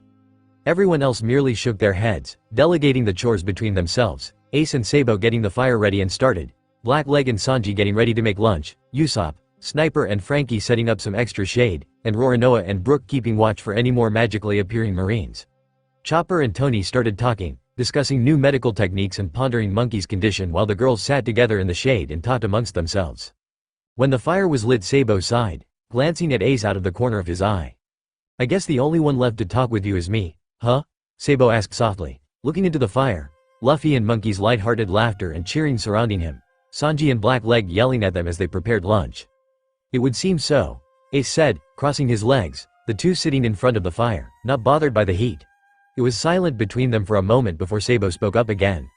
I was putting this off, I don't really know why though, I've always wanted to be able to talk to you at least one more time and now that I have the chance I can't figure out what to say. Sabo said, anger at himself beginning to take form. This is what he's always wished for, being able to see Ace one more time, to talk to him, and now that he's got the chance he's blowing it. You always thought too much, Ace said shortly, shrugging. Sabo sent a glare his way, though there was no malice behind it. Only because you and Luffy couldn't think about anything other than food. If it weren't for me you two would have probably gotten into more trouble than you could handle. Sabo said sternly, yet there was a fondness hidden behind his words. Ace looked at Sabo, his mouth turning up slightly into a smile. It's not my fault, Luffy's the one who attracts trouble like A. What are the odds of that being a good guy? Usopp's timid voice had the two brothers stopping in their conversation and turning to face the sharpshooter. Everyone was looking up to the sky, prompting the two to look up as well, curious. With our luck, not so good, Black Leg muttered, chewing the end of his cigarette, everyone waiting for the person to reach the ground, or at least become recognizable. The future members were getting into battle stances, Ace and Sabo standing to join them, while the past members watched in anticipation. Maybe we should help them, they could get hurt if they land from that height, Vivi said in worry.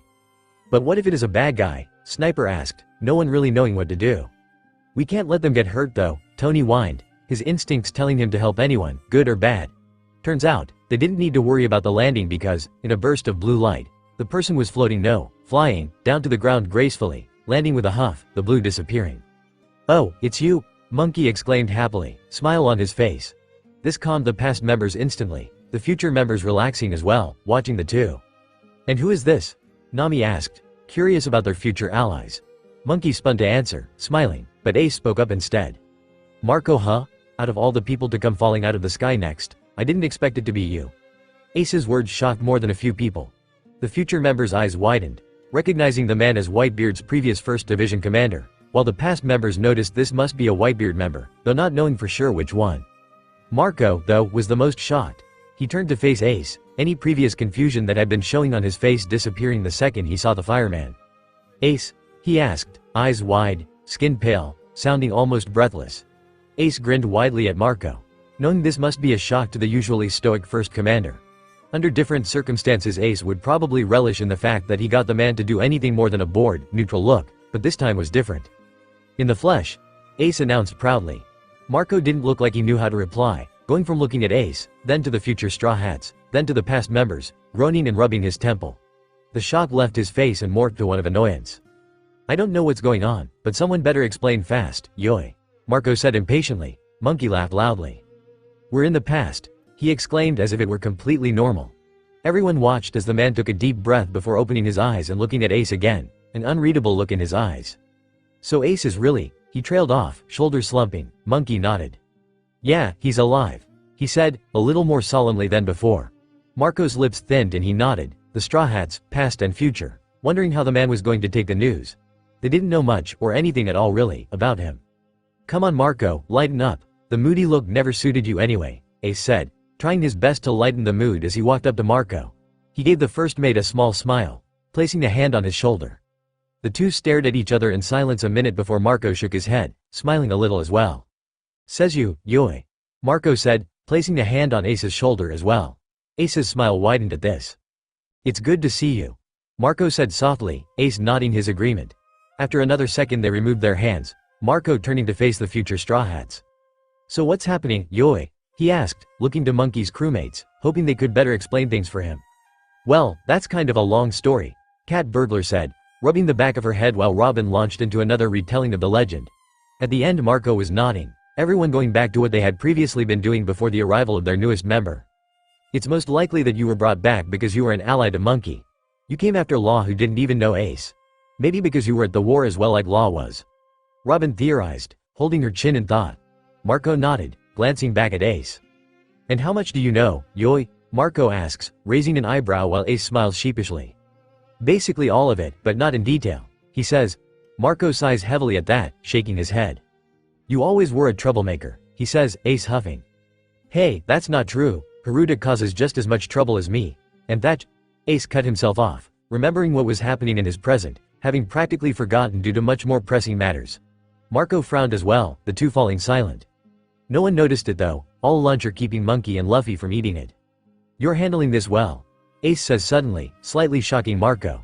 He turns to look at Ace, finding the freckled man to be looking at him. He raises an eyebrow. "Should I not be, yoi?" he asks. Ace shrugs.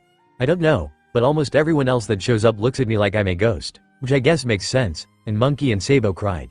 "But you only looked shocked for all of 2 minutes," Ace says with a smile. It's not like he really expected the stoic man to burst into tears, but he would think he would show a little more expression. Marco smiled at him, laughing a little. "Ace, it's almost been 3 years now. I've had a lot of time to mourn you and everyone else we lost that day. It's gotten a little easier since then, and I definitely wasn't expecting to see you this soon again, but I may as well take advantage of it while I can, yoi. If I wasted time crying I would miss time that I could actually be talking to you," Marco says softly, staring into the fire in front of them. "Luffy, don't eat that monkey, that was supposed to mean you as well." "Ah, sorry, at least sound like you mean it," Ace smiled, laughing loudly and catching everyone's attention, though they shrugged it off and went back to what they were doing, Marco continuing to watch him. "I guess you're right, as always," Ace says, almost begrudgingly, though his smile never left his face. "Lunch is ready," Black Leg announces, handing out plates of food to the ladies first. After everyone had gotten their food they sat down around the fire that was now just ash and smoke, Cat Burglar's clouds providing them with shade. "So, you're Marco the Phoenix, right?" Cat Burglar asked, curious. Marco nods, Ace smiling and slinging his arm around the man as well. Yup, this is good, OL Marco. Don't worry if he seems a little stiff, that's just the stick. Ace says in a mock whisper, as if it were a secret. Marco sends a glare at the back of the man's head, shaking his head. Some of the Straw Hats smile at that, continuing to eat. Well, I'm Nami, or as we're calling me, Cat Burglar. I am the navigator of the Straw Hats. Cat Burglar introduced with a smile. Marco nodded his acknowledgement. He knew of the Straw Hat crew, how could he not? But he didn't know them all personally, only Luffy for obvious reasons. And those two bickering idiots are Zoro and Sanji, or Roronoa and Black Leg, our first mate and chef. Cat Burglar introduced when she realized the two were too caught up in their own fighting to introduce themselves. Hearing their names, though, made them turn. Roronoa nodding to Marco, Black Leg fawning over Cat Burglar. Roronoa was interested in Marco, having heard a lot about him from people, one of them being Ace only a little while ago. I am Chopper, but we're calling me Tony. I am the doctor, Tony exclaimed happily. He was a little timid and shy, but he kept the smile up, continuing to eat. And I'm God Usopp. I rule over Ao, okay, fine, I'm Usopp, otherwise known as Sniper. I am the sharpshooter. Sniper grumbled, rubbing his head where Cat Burglar had punched him. And a notorious liar, Cat Burglar added, much to Sniper and Usopp's chagrin. I believe I am next. I am Robin, the archaeologist of the Straw Hats. Robin introduced herself coolly, reminding Marco of Izo. As they continued down the line of Straw Hats, Marco learned all of their names and positions. I am Frankie, the Sioux, per shipwright, Frankie said, puffing his chest out proudly, grinning. And I am Brooke, the musician on the Magnificent Sunny, yo-ho-ho-ho, it's a pleasure to meet you Marco-san. Brooke said politely. Marco wasn't even fazed by the living skeleton, opting instead to just nod to him. Then there's Luffy, or Monkey, but you two already know each other. Cat Burglar said, gesturing to the straw-hatted man who was shoveling the remains of his food down his throat, nabbing pieces of meat off of others' plates. We do. Marco said, a flash of emotion in his eyes as he looked at the young captain, but it was gone as quickly as it was there. Margot helped me escape. Monkey exclaimed over mouthfuls. There was a slight lapse of silence, everyone still slightly uncomfortable with the subject of the war. And we're all very grateful for that, Robin said in a motherly tone, giving Monkey a fond look as everyone nodded their agreement. Well, let's not forget about everyone else. You know us, but these are our past selves, well some of us at least. Sniper announced, the past Straw Hats waving to Marco. And that's Vivi, the Princess of Alabasta. We were here helping her, when we took down CR. Sniper was cut off as Cat Burglar slapped her hand over his mouth. Past things shouldn't be discussed in front of our past selves, remember Sniper? Cat Burglar hissed out, glaring. Sniper nodded quickly, having forgotten. He sighed in relief when the redhead removed her hand and turned back to Marco, laughing sheepishly. Anyways, that's Law, you know, Trafalgar Law. He's from our present. The future. Not the past. Whatever, Sniper said, confusing himself. Marco nodded, smiling slightly. I understand, Yoi, he said, Sniper sighing again. I am Sabo, also from the future. Sabo introduced, taking off his top hat momentarily, nodding his head to the commander. He would have bowed had he been standing, after all, this man was Ace's family, someone who had accepted his brother for who he was, past and all. It was the least he could do to show his respect. You're a part of. Marco trailed off, not sure how much everyone knew. Sabo nodded. That's correct, I am a part of the organization. Sabo said with a smile, the past members still curious what this organization was if even Marco knew about it, Ace included. I don't see why it's such a big deal. Why don't you just tell us what it is? Ace grumbled, crossing his arms. Everyone had finished eating by now, Monkey and Luffy licking their plates clean. Because, if I told you you would go chasing after me, that would ruin the past in ways we couldn't even imagine. Sabo said sternly, Ace still grumbling. Marco smiled, recognizing Sabo from the many papers he was on the front page of. Some brother you are. You'd think you'd want me to change the past, Ace said, Sabo and Monkey flinching at the words. Marco as well, though he hid it better. Ace. Sabo said sternly. The freckled teen looked up, noticing the impact his words had, the past members as well as future Straw Hats growing tense at the frown Sabo wore, the downcast look in Monkey's eyes. Sorry, I didn't mean it like, I would have been caught. It was like the breath was knocked out of everyone, even Law, who previously had been watching the entire exchange with a lazy look, straightened in interest. What? Sabo asked, eyes wide as he turned to look at his little brother who was drawing circles in the sand, not looking up. Instead of Ace. I would have been the one that Blackbeard caught and handed in to the Marines, Monkey said matter-of-factly, frowning deeply. What makes you say that? Vivi squeaked out nervously. Monkey was silent a moment, not responding, and everyone began to wonder if he ever would. He told me. When I was in Impel Down and found out Ace was already at Marineford, I saw Blackbeard on my way out. He was after me first, but then Ace stopped him. Monkey said softly, his voice cracking a little as emotion took over, tears filling his eyes. Luffy had much the same reaction, glancing at Ace and then the ground.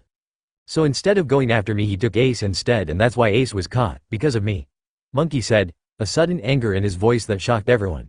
No one really knew how to respond to the words. Monkey's crew members, past and future, shifting uncomfortably, wanting to help but not knowing how, while Vivi, Law and Marco stared at the ground, not knowing any better than the Straw Hats in the matter.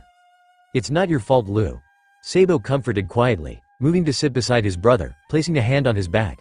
Monkey continued playing and turned his attention away from it. Monkey. Ace said sternly, though there was no anger or malice behind his words, only concern. Monkey hesitated a minute before slowly meeting the eldest's eyes, shifting uncomfortably. Sabo's right, it wasn't your fault. I was going after Teach anyways, whether he was after you or not. Besides, I'm your older brother, I am supposed to keep my weak little brother safe. Ace said with a shrug, not looking away from Monkey's eyes. It was silent again, but Monkey seemed a little better, nodding to Ace and stopping his shifting, though the frown remained. I am not weak. Monkey mumbled, and Ace and Sabo grinned, the tension dissipating instantly, as if it hadn't been there in the first place. It went silent again, no one knowing how to start the conversation back up. The food was delicious. Sanji, Black Leg, Vivi piped up, an attempt at changing the subject. The two blondes immediately began fawning over Vivi and her praise, noodling around her while everyone cleaned up the remains of lunch. This sure has been an interesting experience so far, Law said, more to himself as he stood up off the ground. The others had almost forgotten about him with how silent he had been throughout lunch. Hey, Zoro. Look at that cloud, doesn't it look like meat? Luffy asked his first mate, pointing at Cat Burglar's dissipating clouds. Sure, Zoro said lazily, opening his eyes briefly, having closed them after the tense conversation. Man, it looks good. Do you think I could eat it? Luffy asked happily. Nami immediately punched him. Of course not, you idiot, it's a cloud. Besides, we just finished lunch, Nami scolded, crossing her arms. Yeah, and now I'm hungry again, Luffy whined, looking longingly at the bag that contained their food supply. Before Nami could yell anymore, Luffy ran off to Chopper. Nay, Chopper, doesn't that cloud look like meat? Oh, Usopp, you agree with me, right? Nami sighed, rubbing her temple while Cat Burglar walked up to her, placing a hand on her hip. Sorry to say, but it doesn't get any better. If anything, it gets worse, Cat Burglar said, giving her past self a pat on the back. Nami whined, tears filling her eyes. Why did I agree to join this crazy crew? Nami cried. Drama witch. Roronoa mumbled, eyes closed as he waited for everyone to be ready to walk again. What was that? Cat Burglar hissed, causing Roronoa to flinch. Yo-ho-ho-ho, as feisty as ever, Cat Burglar-san. Do you mind if I see your... Don't even finish that question, Cat Burglar roared, kicking Brook, knocking the skeleton to the ground. Ooh, nice kick, Cat Burglar sis, Frankie cheered, wincing slightly. That looked like it hurt, Vivi said softly, wincing as well when she finally got away from the two lovesick cooks. Sniper and Tony seemed to discuss something between themselves, whispering quickly before turning and holding up signs. I give it a 10, Tony exclaimed, holding his sign proudly. Good execution, could use more force. I give it a 9, Sniper declared as if he were a judge, Cat Burglar groaning in annoyance. I believe it's a 10. Robin piped up from where she stood, a little away from the three, holding up her own sign. Robin. Cat Burglar whined, the older woman merely smiling and laughing. Monkey was watching the entire thing fondly, Sabo still sat beside him. This sure is one interesting crew, Yoi. Marco said with interest, also watching the entire thing. Ace laughed. Yeah, Luffy attracts some strange people sometimes, but at least they're good people, Ace said, glancing at the entire crew. Marco nodded his agreement, even if he hadn't known the crew personally. He'd heard enough stories and could clearly see now how much the crew cared for each other, past and future. It reminded him of the good days on the Moby, before the war ever happened. Marco glanced at Ace, flashes of the war coming to the forefront of his memory, remembered seeing Ace die, Luffy losing it, Oyaji sacrificing himself for his children's safety. He shook himself out of those thoughts quickly, not wanting to fall into a hole he couldn't drag himself out of, but not before Ace noticed the look that had crossed his face. You can talk about it, you know. I've had everyone here talk to me about the war. Well, besides the obvious people from the past, or that law guy. I don't mind hearing about it. Ace said gently. It wasn't often that the Phoenix needed comforting, but when he did, Ace wasn't going to let it go until he did everything he could to help. Marco shook his head, giving his plate to Sanji, who thanked him, going to clean it and put it away. Not yet, maybe later, Yoi. Marco said, not quite ready to spill everything after only a few hours of seeing Ace alive beside him. Ace shrugged. That's fine, just make sure you do before you go back to being a brooding old man. Ace said with a grin, running off before the man could retaliate. Marco merely sighed, shaking his head and sending a glare to Ace's retreating form. The fire user going to sit beside Monkey and Sabo. The Phoenix narrowed his eyes at Sabo. Knowing the man belonged with the revolutionaries, and Ace had called him his brother. He defiantly seemed close to Ace and Monkey, but why hadn't Ace ever mentioned him before? He thought he was dead. The words shocked him, causing the blonde to turn and face Blackleg who had spoken. "Excuse me, Yoi?" Marco asked, raising an eyebrow. "Sabo." Ace thought Sabo was dead. "Monkey too." Blackleg said simply, lighting a cigarette and taking a drag. Marco nodded, showing he was listening. "So they're all brothers?" Marco asked. No one on the Mobi had known much about the details of Ace's past, just that he had a troublemaker of a little brother and that he was the son of the Pirate King. And only a select few knew that much. Yup. Apparently they thought Sabo had died during their childhood. Turns out he'd gotten amnesia after he was shot out at sea by Tenryubito and only got his memories back after the war. Blackleg explained. Marco watched the three brothers, the two oldest trying their best to cheer Monkey up. Marco sighed, shaking his head. "I swear, if Ace would have just opened up I wouldn't get so many migraines, even after 2 years of him being gone. Yoi." Marco complained, rubbing his forehead. Blackleg chuckled. "So it runs in the family then, huh? Guess there's nothing we can do but complain about it," Blackleg said, dropping his cigarette to the ground and stomping it out, shaking his head and putting his hands in his pockets. "You've definitely got that right, Yoi." The ever-expanding group of misfits was once again making their way through the desert. It was slow going, even with the help of cat burglars' clouds giving them a bit of cover from the heat. With such a large group it was hard to make fast progress, not to mention all the sand that made it harder to maneuver. They continued on though, but there was definitely a bit of encouragement from Cat Burglar. "If we don't get moving we're gonna ruin the past even more than we already have. We should have been long past this stretch of the desert. Luffy, Monkey, hurry it up, we don't want you two getting lost. Roronoa, what have I said about trying to sleep while walking? Sanji, if you and Blackleg don't stop noodling and start walking I won't talk to you for a whole hour." To say it got the group moving faster was an understatement. Cat Burglar wasn't wrong though. Who knew how much of the past had changed because they were moving slower than they had originally. Marco was walking beside Ace, the two of them watching Cat Burglars yelling from afar, but moving just fast enough that they wouldn't become the redhead's next victim. "Reminds you a bit of Izo, huh Marco?" Ace asks in a soft whisper, not wanting to be heard in fear of getting yelled at as well. Marco nods, a small twitch of a smile forming at the thought. "That's for sure, Yoi. When they want something done they make sure everyone does it their way," Marco said, shaking his head and facing forward again. Ace smiled at that and looked forward as well, Cat Burglars shouting still echoing around him. "So, wanna talk yet?" Ace asked, glancing at Marco out of the corner of his eye. He knew that he and Sabo had to have their talk, sooner rather than later, but if he couldn't get Marco to talk now then there was a chance they never would. Marco was silent, facing forward still, his normal bored look back on his face. Ace almost expected him to not answer, because sometimes the Phoenix was too stubborn for his own good. "It's been a long time since the war. We lost a lot of good people that day," Marco said, still not looking at him. Ace nodded, frowning, but listening. "We thought we had it all figured out. We didn't think it would be easy, didn't think we would do it without casualties, but we still thought we could do it," Marco continued, voice getting softer with each word. "We knew what we were getting ourselves into. I knew what I was getting myself into. But your family, and we'd do anything for family. So we weren't scared of doing it, we were scared that we would lose you. And we did," Marco said, taking a deep breath and closing his eyes. Ace's frown deepened and he looked down. He was glad that he didn't have to speak yet, because right now he couldn't even think of any words to say, much less string them into a sentence. "After everything we still lost you, and many others as well. I used to drown myself in the what ifs. What if I went with you when you went after Teach? What if I tried harder to stop you from going after him altogether? What if we had decided to attack him pelled down first? What if we had moved a little faster? What if we had left a little sooner? What if I had stopped Squar from hearing Akaido's words? What if I had helped Luffy sooner?" Marco took a pause while Ace absorbed all the information, although it was vague. "I used to think that if we had done something different we would have saved you, and maybe we would have, but that's not how it played out. Like I said before, I mourned, and even though I miss you I know that I can't change the way things played out. Too many things would change and maybe we would end up with an even worse outcome than the one we got," Marco said, finally looking over at Ace who met his gaze with a frown. They looked at each other for a moment before turning to face forward again, an understanding between them. The two of them continued in silence for a little longer, listening to Cat Burglar who was now yelling at Sniper and Usopp.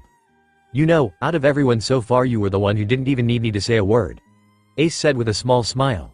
Marco smiled a little as well, shrugging. "Sometimes nothing needs to be said, Yoi. Marco said, glancing at something briefly before patting Ace on the back. I am glad I got this chance, Ace, he said before walking off towards Roronoa. Ace watched him go with a look of confusion, glancing to see what he had looked at before. He understood when he saw Sabo making his way toward him. We were cut off last time we tried having this conversation, Sabo said with a slight huff of laughter. Ace smiled. Who's to say it won't happen again? You never know when the next person could come raining from the sky. This time Sabo did laugh, shaking his head. You know, that's a line I never thought I would hear in my life, Sabo said, Ace shrugging. I never thought it was something I would say, the freckled teen replied.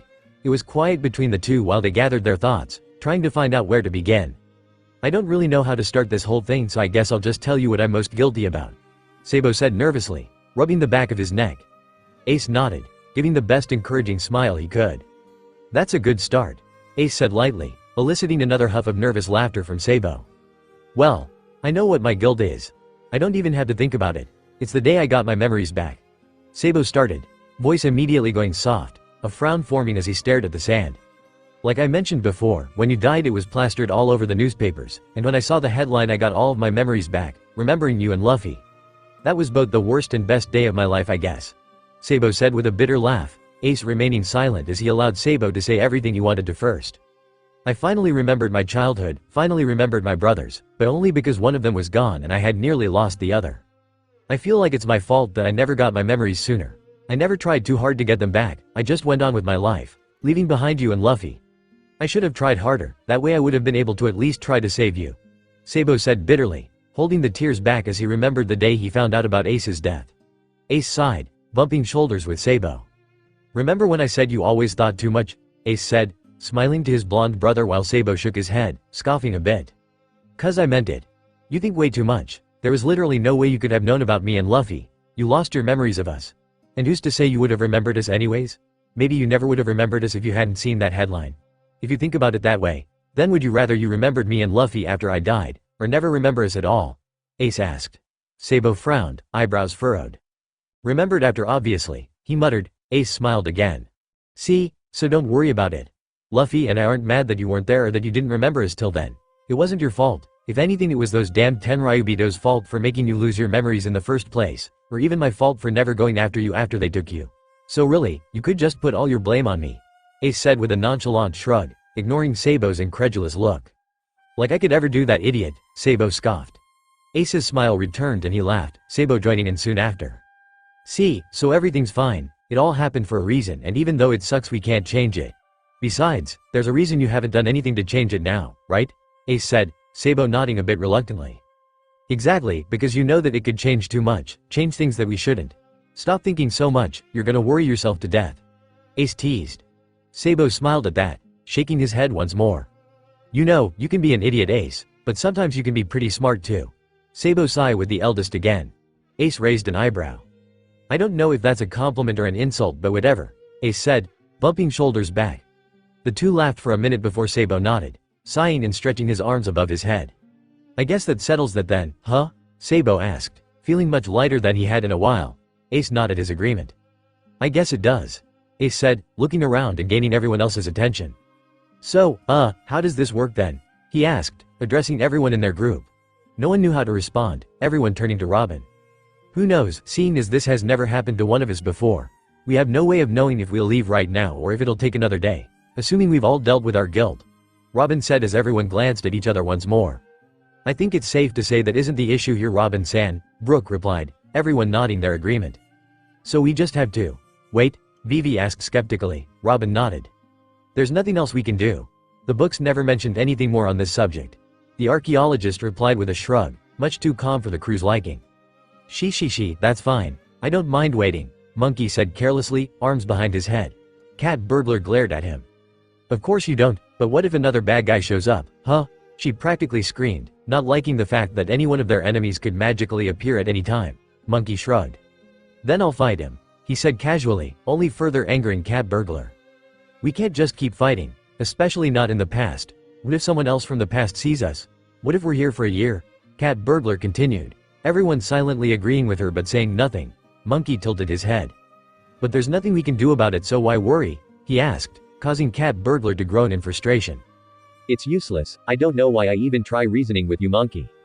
she mumbled, holding her forehead in her hand. Monkey merely gave her his signature grin, showing off all of his teeth in the process as he laughed gleefully, oblivious to his navigator's words. Well, if we're stuck here we may as well keep moving, we don't want things getting off track. Black Leg said with a sigh, lighting a new cigarette. Everyone agreed with him and they began moving once more, but didn't have a chance to get far as Roronoa, Monkey, Black Leg, Law, Sniper, Ace and Marco bristled. Seeing this the group froze again. Oh no, no, no, no, no, no, no, no, Usopp cried, clinging to Chopper, recognizing what this meant. Who is it this time? Vivi asked, looking at the menacing look in the future member's eyes. Don't know, but they feel a little familiar, Roronoa said, questioning himself as he tried to place exactly where he'd felt this presence before, already unsheathing one of his swords. Whoever it is, they've got one hell of a killing intent, Black Leg muttered. Monkey? Tony asked cautiously, noticing the murderer's look as Captain War, getting everyone else's attention as well. Speak of the devil and he shall come, huh? Ace growled out in anger, confusing the group more. Wait, who is it? Frankie asked. Even Marco seemed to know. Marco's answer was cut off by a laugh that shook everyone to the core. Zee ha ha ha ha ha, the sound of the laugh echoed throughout the desert, chilling everyone to the bone. Those who recognized the laugh bristled further while those who didn't merely watched in nervousness, not knowing what enemy they would be facing next. That's not. Cat Burglar cut herself off, remembering that laugh from Jaya. It is. Roronoa spat out, gripping the hilt of his sword tightly in preparation for the unavoidable battle. Who? Who is it? Usopp cried, clinging to Chopper, both of the past members shaking in fear. Blackbeard. Ace, Monkey and Marco hissed the word out with so much venom that it surprised the group. I didn't expect him to be the next guest, Law muttered, frowning and holding his chin in thought. B Blackbeard. Why you mean the guy that? Nami trailed off, eyes drifting over to Ace. Even the navigator was beginning to creep towards Usopp and Chopper, ready to hide with them. Monkey nodded silently, still not turning from where he stared off into the desert, presumably where Blackbeard was. Would seem so, and judging by the fact that he's getting closer he's noticed us too. Ace growled out, flames instinctively forming around his fist, ready for the fight to come. Monkey and Marco shared a glance. Ace, Monkey started, only to be stopped from saying anything more as Ace spoke up. I am not gonna stand by and watch you fight him, Monkey. Ace said with a frown, already knowing what Monkey was going to say. Monkey's frown deepened. Ace, understand that in your time you didn't defeat Blackbeard. What makes you think you can take on Blackbeard of the future? A traitor who defeated the remnants of the Whitebeard pirates easily. Yoi? Marco asked sternly, shocking Ace with the information. What do you mean? That's not the issue right now. The point is, Yoi, that you're not ready to take him on. I don't know what it is that you did here in Alabasta, but it wouldn't do you any good getting hurt now of all times. Marco said, arms crossed and settling a stern look at Ace, who fidgeted. Yeah, but I've been going after him all this time and now you're gonna stop me? Ace whined, Marco shaking his head in frustration. You're not going after this Blackbeard, Ace. You're going after the past Blackbeard. Just stay out of the fight, Yoi, alright? Marco asked, but his tone indicated he wouldn't take no for an answer. Someone needs to keep everyone from the past from getting hurt, Monkey said, interrupting the two, keeping Ace from starting another argument. He could feel Blackbeard getting closer and the aura the man emitted was less than pleasant. Blackbeard's a dirty bastard, he's gonna try and hurt us any way he can, so you should guard them, Ace. You too, Cat Burglar, Sniper. Make sure he doesn't hurt him, Monkey said, Cat Burglar and Sniper nodding in agreement as they steeled their nerves. This was a man that they would do anything they could to take down. Ace was quiet for a minute, obviously not liking that he was stuck on the sidelines, but he nodded, still glaring in the direction of Blackbeard. Blackbeard ate the yummy no mi, the darkness fruit. He can nullify someone's devil fruit and create and control darkness too, Monkey said, already lowering into a fighting position, the future members following suit as they listened closely. Brooke, I don't know how that would affect your fruit, but do your best to keep from Blackbeard touching you. Robin, since your powers are an extension of you, I don't think you would be able to touch him either, even if you were using your devil fruit. Monkey said, trying to think quick. He didn't do it often, but whenever there was going to be a fight the normally idiotic captain always seemed to grow a brain. That's a very powerful devil fruit, Vivi said nervously, she and Nami holding onto each other.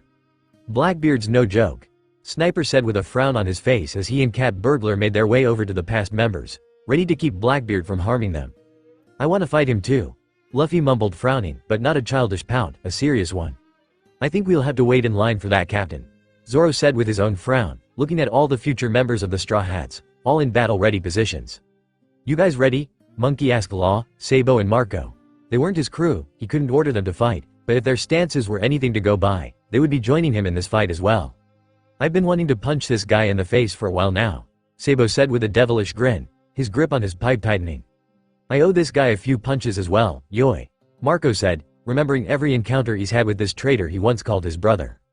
It wouldn't be good for me if you died here today, Straw Hat Ya. Law said offhandedly. Monkey nodded, turning to look forward again where he could begin to see Blackbeard, could see the vile smile the man wore, hear his laugh as he spotted the mix of past and future members. That's Blackbeard, huh? Sanji asked, lighting a cigarette. There was a tenseness in the air and it was setting everyone on edge for good reason. No one answered Sanji, because really there was no point in it, but even if someone wanted to no one could find the words. Everyone was too on edge, too ready for the fight. No one was in the mindset to continue on a conversation that wasn't necessary. Zhahahahaha, who would have thought that I would run into you, Straw Hat Luffy? And Commander Marco. Though I guess it's been Captain for a while now. Huh? It's been a while? Teach said as he slowly made his way closer. Monkey could barely contain his rage, body shaking in fury as he held back from attacking. Ace's feelings of hatred were momentarily forgotten at Teach's words, because if Marco was captain then that meant. And it seems you've got some friends with you. Isn't that surprising? It looks like you've got yourselves some doppelgangers, but oh, I see. Blackbeard said, face morphing from confusion to understanding, another wide grin forming. Zhahahaha, I understand now. Well, in that case, Teach turned to look at Ace, the fire user, pushing his previous thoughts away and giving the man his best glare, trying to stop himself from charging at him. It's good to see you again, Nay Commander? Teach asked sinisterly, and it took everything in Ace not to run. The only thing he allowed was a growl of disdain. The past members all shivered at the chilling words, knowing that this man was the cause of Ace's death even though he may not have done the killing himself. You know, I always thought our big battle royale would be much more dramatic, but I guess this'll do. Zhahaha. Gah, Blackbeard said, beginning to laugh again, but being cut off as a fist stretched his way and punched him. I am tired of listening to you talk, you bastard, Monkey growled. Blackbeard frowned, rubbing his jaw and sighing. Oh well, it was inevitable I guess. In that case, take this, Blackbeard shouted, sending spears of darkness at the group. Everyone began dodging and so the battle commenced. Monkey and Marco both charged towards Blackbeard, dodging his spears and avoiding any attempts Blackbeard made at grabbing them. Gum Gum Bazooka! Monkey shouted, flinging his hands forward and sending Teach flying, coughing up blood. For someone so strong it looks like Monkey's attack had a big effect on him. Chopper noted, everyone nodding in agreement, as they continued watching. Marco used a partial transformation, using his wings to fly towards Teach, and his talons to attack the downed Mon's chest before he could retaliate. Teach gave a shout of pain, the blood gushing forward as he struggled to get up, Marco flying back over to Monkey as they faced the man once more. That's how it's going to be then? All of you against little Oelmi? Teach asked in a growl. Everyone tensed at the tone, sensing that no good could come from it. Alright then, Black Hole. The traitor spread out his arms, masses of darkness flooding from his palms and falling to the floor like water. Spreading over to Tonki hissed as he watched the darkness reach underneath him, turning to watch it spread underneath everyone else as well. That doesn't look super, Frankie shouted, everyone looking back to see Blackbeard clench his hands into fists. Suddenly it felt like they were standing in quicksand, the darkness beginning to swallow them.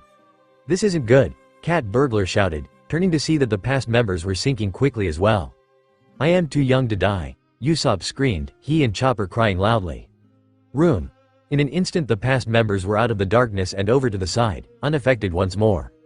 Good thinking Law-san, Brook cheered. Yeah, good thinking, but why didn't you help us too? Sniper shouted. Law frowned, glaring slightly. If I could I would have, but I can only make my room so big. Besides, Straw Hat Ya seemed to have it under control. Law said, gesturing to Monkey who was steaming, his skin giving off a pink hue. Gear second.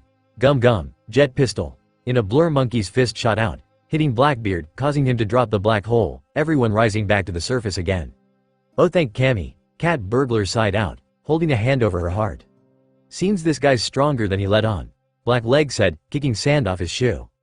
Are you surprised? Rorinoa asked, wiping off his clothes. Now doesn't seem to be the time for talking, Robin mentioned from beside them as she crossed her arms. Everyone watched as hands sprouted out of Monkey's back forming wings that sent him flying into the air with Marco at his side, both heading to Teach. Remembering they were in a fight, Cat Burglar, Sniper and Ace ran back over to the past members while Black Leg and Rorinoa headed toward Teach. Nice job Robin, Sabo praised, smiling to the woman as he charged after Monkey and Marco. Are you guys okay? Ace asked, scanning the group. I think so, Vivi said, unsure as she looked over herself. I think I have sand in my ears, Luffy said, shaking his head. How is that even possible? We only sank to our knees, Nami said, Luffy merely shrugging in response. Higan! The shout drew their attention to the fight. Watching as Sabo began shooting bullets of fire from his fingers towards Teach who, for his size, was able to dodge them remarkably quickly. Marco came up, flying ahead of Monkey and using his wings to send a shockwave towards Teach that made him stumble slightly, Sabo's Higan slowing down as Monkey came forward as well. Gum Gum Gatling! Monkey's fists went flying downwards at a speed the past members couldn't keep up with, watching in amazement at their captain's future strength. You brats! Blackbeard growled, spitting out blood as Monkey's attack stopped. Kuruzu! Darkness stretched from Blackbeard's hand and Luffy was seemingly pulled in, Robin's wings disappearing from his back immediately while the woman fell to her knees, the breath seemingly knocked out of her at the sensation of her devil fruit being nullified so suddenly. You okay, Robin Schwan? Blackleg asked in concern, running over to her quickly. Yes, I am fine, just lost my breath is all, Robin said, already standing back up as they turned to look at Teach again who was now holding Monkey in his hand, laughing as the captain struggled to get out. That bastard! Roronoa growled, already on his way to go help his captain. Zhahahaha, the effort was cute Straw Hat, but I think you've forgotten who you're up against, Blackbeard shouted, throwing Lawful Body to the floor and stomping on him. The past members and even some of the future members besides Marco, Law and Sabo watched in shock as Monkey began spitting up blood, the impact of both the ground and the foot wounding him. But Luffy's made of rubber, that shouldn't have hurt him, Chopper said in shock. Didn't Monkey say something about Blackbeard's powers nullifying devil fruits? Zoro asked, though equally shocked. So he was a normal human just then? Vivi asked. Seems that way, Sanji said, gnawing on his cigarette. I am gonna kill him. Ace growled, already beginning to stomp towards the man he'd been chasing, but he was stopped by rubbery arms that wrapped around him, pulling him back. Luffy, let go! Ace shouted, turning a glare onto Luffy who was giving him a glare back. No, they said you shouldn't fight him, he's too strong, Luffy said sternly, surprising the past members. Who cares how strong he is?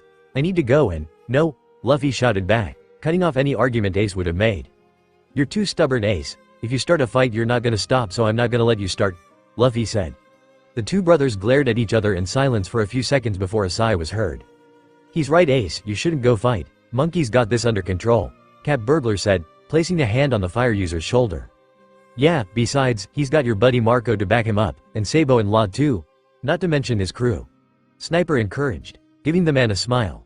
Although not happy with it, Ace had no way of joining the fight even though he wanted to.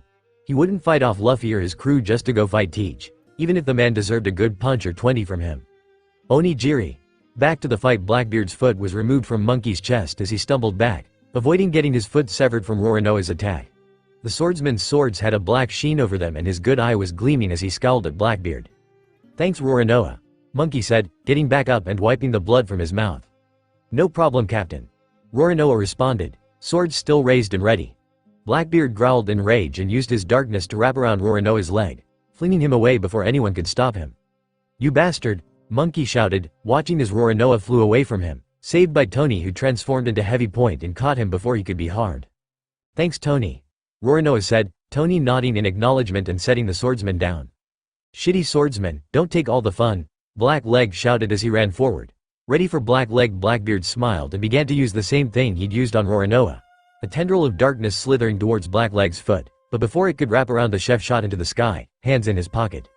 Whoa, Black Leg's flying, Chopper said in amazement, he and Usopp watching with stars in their eyes.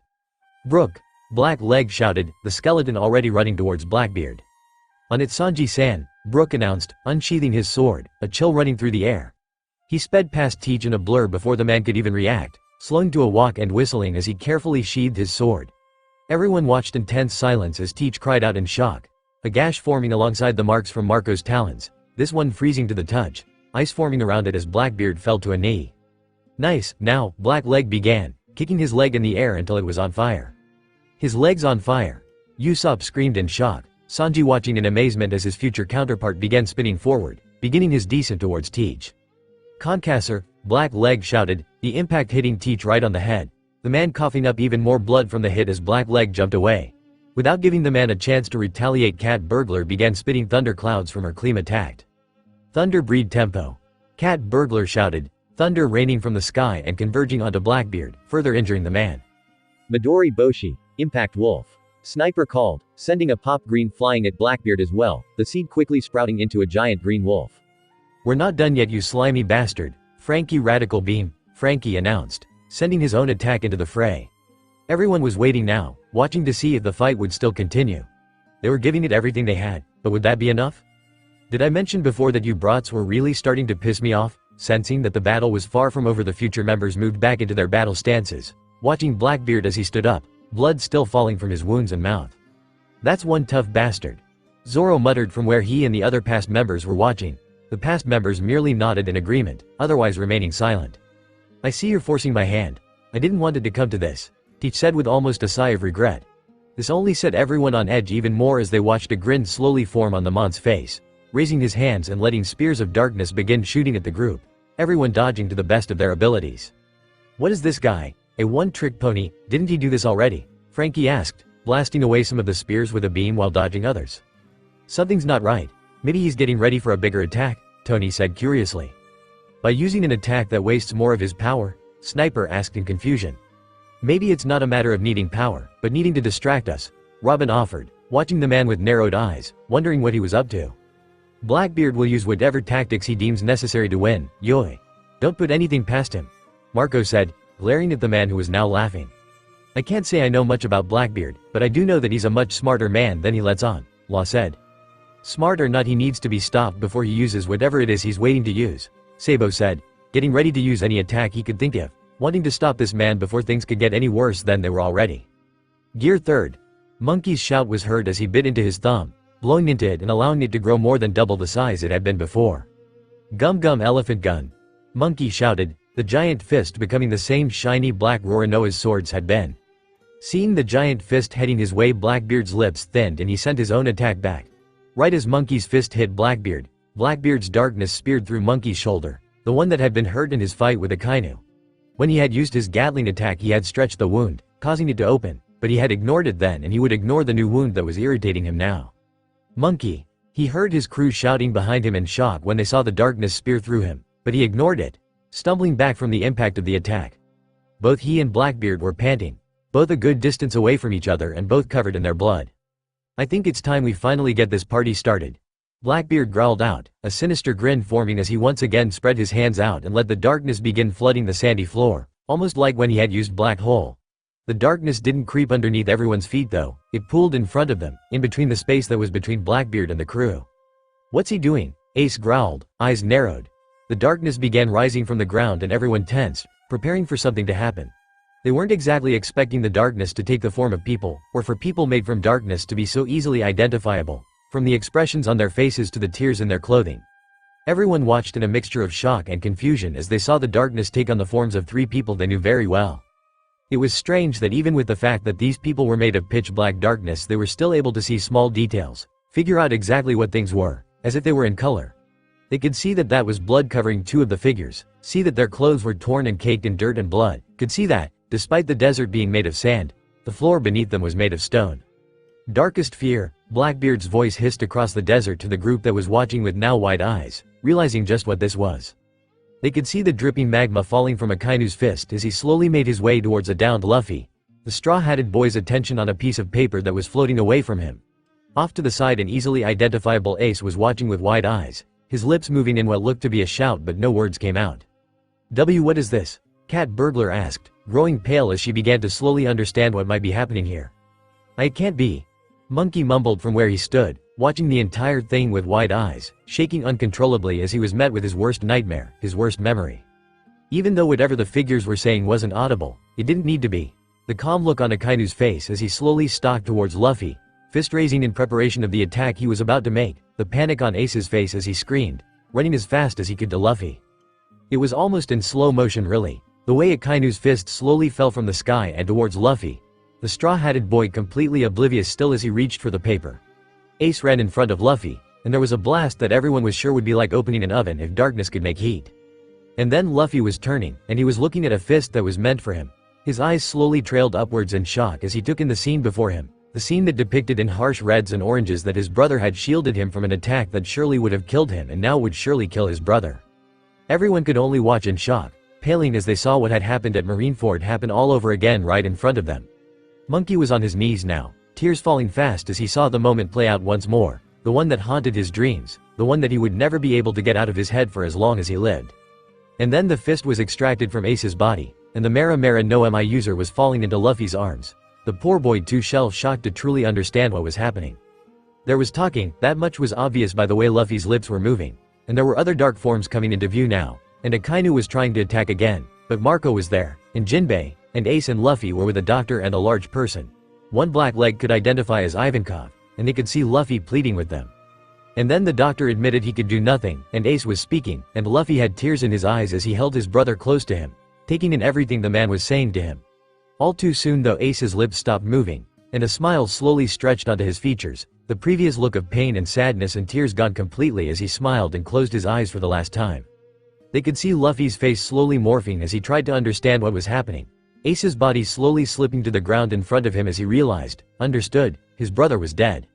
The boy looked to the sky and the group didn't need audio to hear the heart-wrenching cry that tore through the young captain's throat.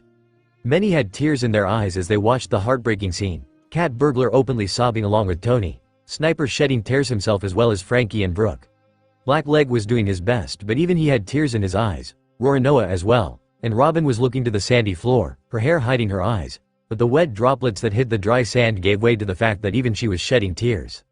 Marco had seen all of this before, firsthand even, but tears still came, because only a heartless bastard wouldn't cry at seeing someone you considered a brother die all over again in front of you while you couldn't do anything. Law had been there as well, but only near the end. He hadn't seen the death of Portgas D. Ace, but seeing it now he was grateful he hadn't. It reminded him too much of Khorasan that he was sure, had he been there, he wouldn't have been emotionally stable enough to help Straw Hat get the medical attention and been there during the war, hadn't even known about his brothers, but seeing it now broke his heart as he watched a death he could have prevented, had he gotten his memories sooner, play out in front of him. He didn't try stopping the tears, watching as his youngest brother broke down. The past members couldn't believe their eyes as they watched the entire thing with held breaths. They were all pale and their jaws were dropped at what they assumed to be an accurate representation of how Ace would die in the future. From how distraught Monkey looked they knew it was true. Monkey didn't want to see anymore. He already suffered enough with the memories, he didn't need a reenactment to show him what already haunted him daily. The tears were blearing his vision and he was sure that if he tried walking in a straight line he wouldn't be able to with how fuzzy everything was. He was just about to start rubbing away the water filling his eyes, his arms halfway to his face, when he felt a sharp sting in his leg. Giving a choked sound of shock and pain, Monkey slowly looked down, finding another spear of darkness going right through the leg. Within seconds there was another sting, his side, and he was falling back, gasping in both pain and shock. This was enough to shock everyone out of their stupor, all flying into action once again. Monkey! Monkey's crew shouted in fear, all rushing over to him as Blackbeard laughed maliciously from where he'd moved, right in front of Monkey, without anyone noticing. "Did you like the show, everyone?" he asked, shooting another spear, this time through the same arm he'd hit before, the same one Akainu had attacked. The future members were running towards the two, Tony trying to aid Monkey. Mouton shot. Black Leg shouted as he attacked Blackbeard, only to be pulled down suddenly, as if gravity had suddenly sucked him down. He gave a noise of surprise as he fell to the ground, noticing the darkness underneath him. "Debutsujiri," Roronoa called, actually landing his attack, only to be brought down like Black Leg had. And so it went, everyone beginning to fight once more, Tony moving Monkey further away so he could start treating him as best he could. Within minutes though everyone was on the ground, the gravity-defying darkness holding them down, and before Tony could actually start to dress Monkey's wounds he was being pushed down as well, leaving only Monkey and the past members, except Ace, as those who weren't being pulled to the ground. "Now that everyone else is out of the way, why don't we continue this, Straw Hat?" Blackbeard asked. "That's dirty, he's already hurt," Frankie growled angrily but was promptly ignored by Blackbeard who continued advancing towards Monkey. The past members were beginning to think they would need to jump in, though they didn't have much hope that they could do much if this man had taken down their future selves, but that wasn't necessary as Monkey began struggling to stand up.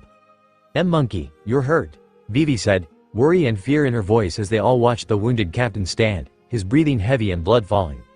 "Gear forth." He bit his arm and everyone watched in amazement as Monkey's entire body inflated, the swirls of hockey forming over his skin which was becoming tinged with pink, steam rising off his body. "Oh, so this is it, huh?" Blackbeard asked, ready to fight. "Luffy," Zoro said softly, watching Monkey with wide eyes.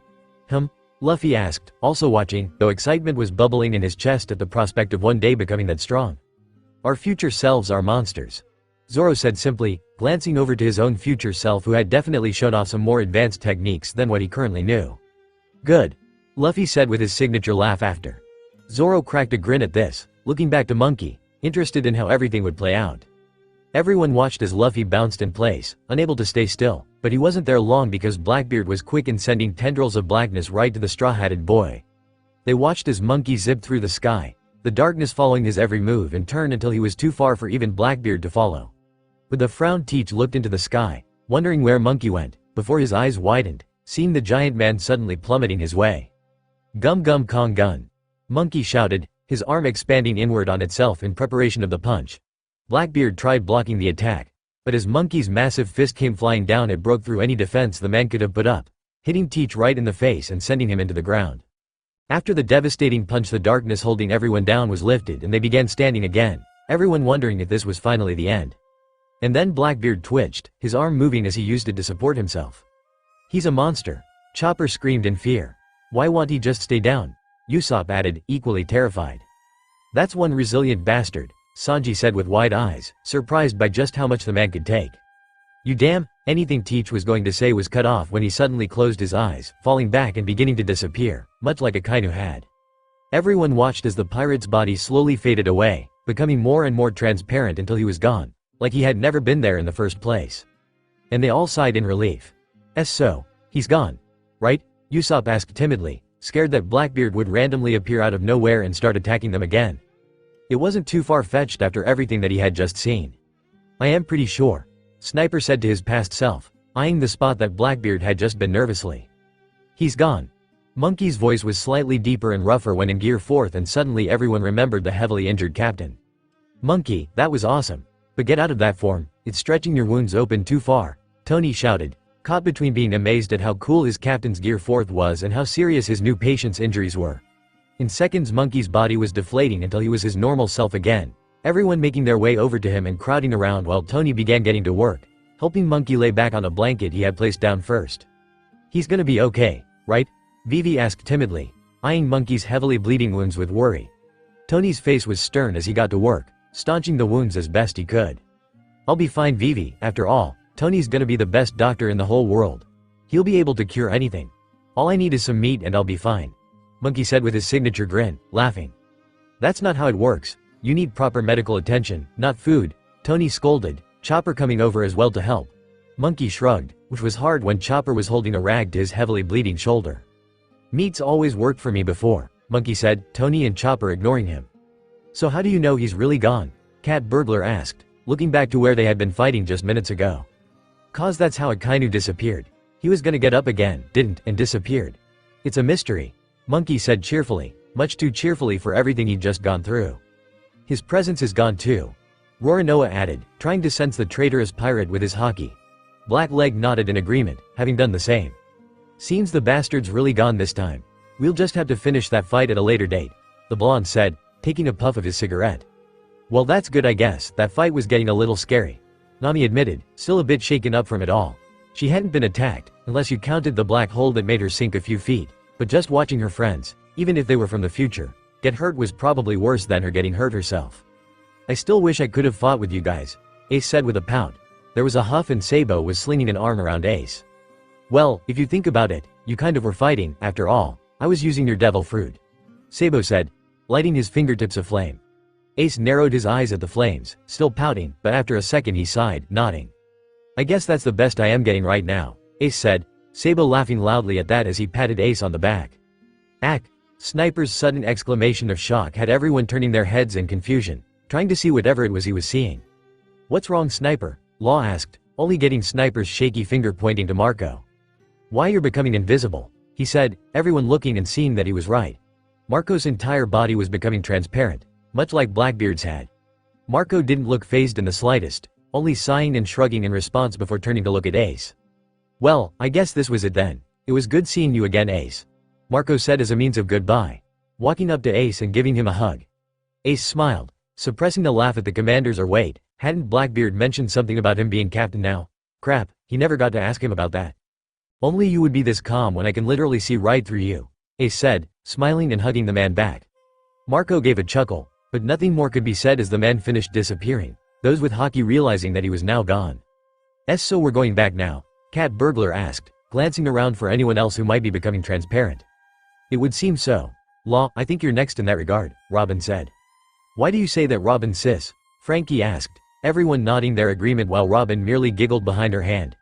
Everyone turned to look at Law, only to see he was nearly gone already. Oh, they all deadpanned, Law rolling his eyes as he turned to face Ace. It was nice to meet you, Portgas, Law said, Ace nodding in acknowledgement as they watched Law return to the future. So we're going back in the order that we came then? Brooke asked. Robin nodded while Monkey began standing up, despite the fact that Chopper and Tony tried to get him to lay back down. That would mean I'm next then, Sabo said with a sigh, giving Ace an almost sad smile. Well, this was probably the last time I'll see you for a while at least, Sabo said. Ace smiled back, flicking the blonde's top hat. Yeah, well I don't want to see your face for a long time, you hear? Ace asked, eliciting a laugh from Sabo, who moved to hug his brother. Yeah, you troublemaking idiot, Sabo said softly. Hey, didn't we already talk about this? Luffy's the one who causes trouble, not me, Ace whined, the Straw Hats nodding their agreement as they thought back to all the trouble Luffy had attracted during their time with him. Sabo rolled his eyes, pulling back to look at Ace, still smiling. Yeah, but you can be just as bad as him, Sabo said as he too finally disappeared. There was only a second of silence before Brooke was speaking. Ah, I guess this means we're next, he said, raising his hand to see that he could see right through it now. Frankie and Robin were the same as him. Ah, but this has been such a super time, Frankie whined. It would be unrealistic for us to stay here forever, besides, much longer and an enemy could have come that would have pulverized us, Robin said nonchalantly, sending a chill down the crew's spines. Robin, Sniper cried out, only for the woman to laugh. Well, I would like to say, it has been a pleasure, Ace-san, Brooke said, bowing after clearing his throat. If he even had a throat to clear, skull joke. Likewise, Brooke. Ace responded, bowing as well. See ya, Ace bro. It was fun, Frankie said with a wave, trying to hide his tears. This sure has been an interesting adventure. Goodbye, Ace-san, Robin said with a smile. Ace nodded. Goodbye, Robin, Frankie, he said as they disappeared as well. I don't want to disappear, does it hurt? Monkey, this is all your fault, Sniper whined as he watched everyone leave. You idiot, you're already disappearing, Cat Burglar said with a frustrated sigh as she pinched her nose. Sniper's tears that were falling promptly stopped as he looked at himself. Oh, I am disappearing, Sniper cried in shock, only scaring Tony, who now began running around in circles, terrified. Oh my. Anyways, I guess I'll say it then. I am glad we got to see you again, Ace. Goodbye. Sniper, Tony. Stop all that yelling. The three's screams faded off as they also disappeared, leaving everyone sweat dropping except Luffy and Monkey, who were laughing loudly. Cat Burglar Swan, I'll see you soon, my love, Black Leg cooed. Normally Roronoa would respond to this with a tease or an insult, but seeing as he was now on a time limit, his transparent hand saying as much, he turned to Ace instead, bowing. We'll be sure to take care of Monkey, Roronoa said with enough earnest to give Black Leg pause in his noodling. Shitty Marimo, always stealing my line, Sanji said as even he bowed to Ace. But he's right, we'll look after him, Black Leg said. Ace smiled at the two. Thanks, I trust you will, Ace said as he watched them go. It was quiet for a second, everyone already knowing who was going next. No hug?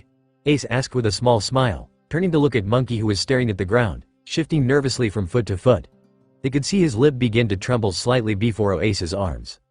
I am gonna miss you, Ace, Monkey cried, Ace chuckling softly. Yeah, but we'll see each other again. But like I told Sabo, it better not be anytime soon, you hear? Ace said sternly, Monkey nodding in agreement. See, so stop being such a crybaby. You know how I feel about them, Ace said, still smiling, holding no bad feelings in his words. Monkey pulled back from his brother, sniffling and wiping at his eyes. I am not a crybaby. See? Monkey said with a pout. Ace merely laughed in response before settling down, seeing now that Monkey was becoming transparent as well. Take care of yourself, Monkey, Ace said softly. Monkey stared at him for a minute before smiling widely, nodding. See you later, Ace. Because Monkey D. Luffy never says goodbye to anyone, knowing that one day, he'll see them again. Luffy, wake up, Luffy groaned as he slowly came to, his eyes opening slowly as he began waking up. Wherever he was, it was bright and it made him squint for a second as he tried to remember what had just been happening. Finally, you said he was alright, right Chopper? That was definitely Nami's voice, he knew that much. It's as if the entire battle didn't happen, he doesn't have a single wound, and that was Chopper's voice. So he was with his crew, that was good. Blinking his eyes a few times, the captain tried to get his bearings straight, looking around. He was on a grassy deck and it only took him all of 2 seconds for him to realize he was back on the Sunny, his entire crew surrounding him.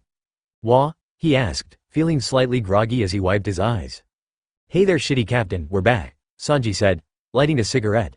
Luffy gave him a look of confusion for a second, not quite knowing what that meant. They were back? From where? Were they on an island? Did he miss it? You were out longer than we were, but we all just woke up too. Chopper informed from beside him. And then he remembered. He had seen Ace, they had gone to the past, and now they were back home, water surrounding them on all sides, an island visible in the distance. Luffy grinned. She, we went into the past. Monkey cheered. Any grogginess he had was now gone at this point as he jumped up from the deck. Nami sighed, shaking her head. I don't even know why I worry about that idiot, she said as she went to the news coup that was now dropping. Because he's one super guy, Frankie said, posing. Nami rolled her eyes, paying for the paper and skimming over it, glancing over the date. Wait. It's the same day? Nami shrieked. Everyone covering their ears at the loud shrill. Hesitantly Usopp lifted his hands from his ears. Really? He asked, though he knew it was a stupid question. From the looks of it would only have been a few hours since we left, assuming it was the same day. Brooke observed, looking at the sun that was higher in the sky than it had been the day everyone began disappearing to the past. Nami sighed. It's for the best I guess. She mumbled, and no one could quite figure out why she was so sad. Isn't it a good thing though, we didn't miss anything then, Chopper said, confused.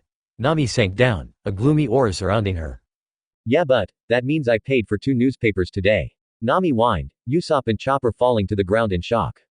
They only cost a berry. Usopp shouted. Greedy witch. Zoro grumbled, immediately incurring the wrath of Sanji who came flying his way with a kick. What was that you shitty Marimo? Sanji shouted, starting a fight that nobody bothered stopping. She, you guys are so funny. Monkey laughed, slapping his knee in glee. It continued on this way for a while, Sanji leaving at some point to go make lunch, and when they were eating they began recounting their memories of what had happened, confirming for each other that they hadn't been dreaming and that they really had gone to the past. But, wait, why did Sunny go back with us? She came too soon to be an ally, so wouldn't that mean that Sunny was guilty too? Usopp asked, everyone pondering the question. That's a good point Usopp bro, Frankie said with a frown. Maybe Sunny was guilty after all. Robin said matter-of-factly. Everyone gave her a look of confusion.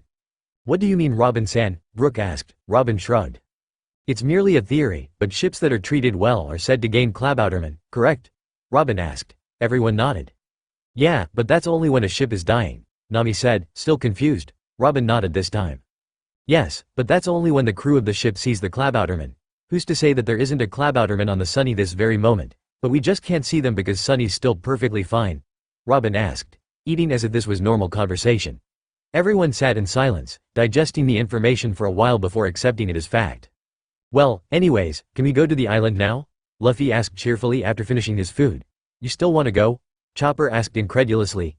Luffy laughed, nodding happily. Yeah, adventure. He cheered, already running out of the galley before anyone could stop him. That idiot. I guess I'll go make sure we're still on course to dock. Nami said with a huff as she left, Sanji calling praises after her. And so the Straw Hats continued on with their adventures.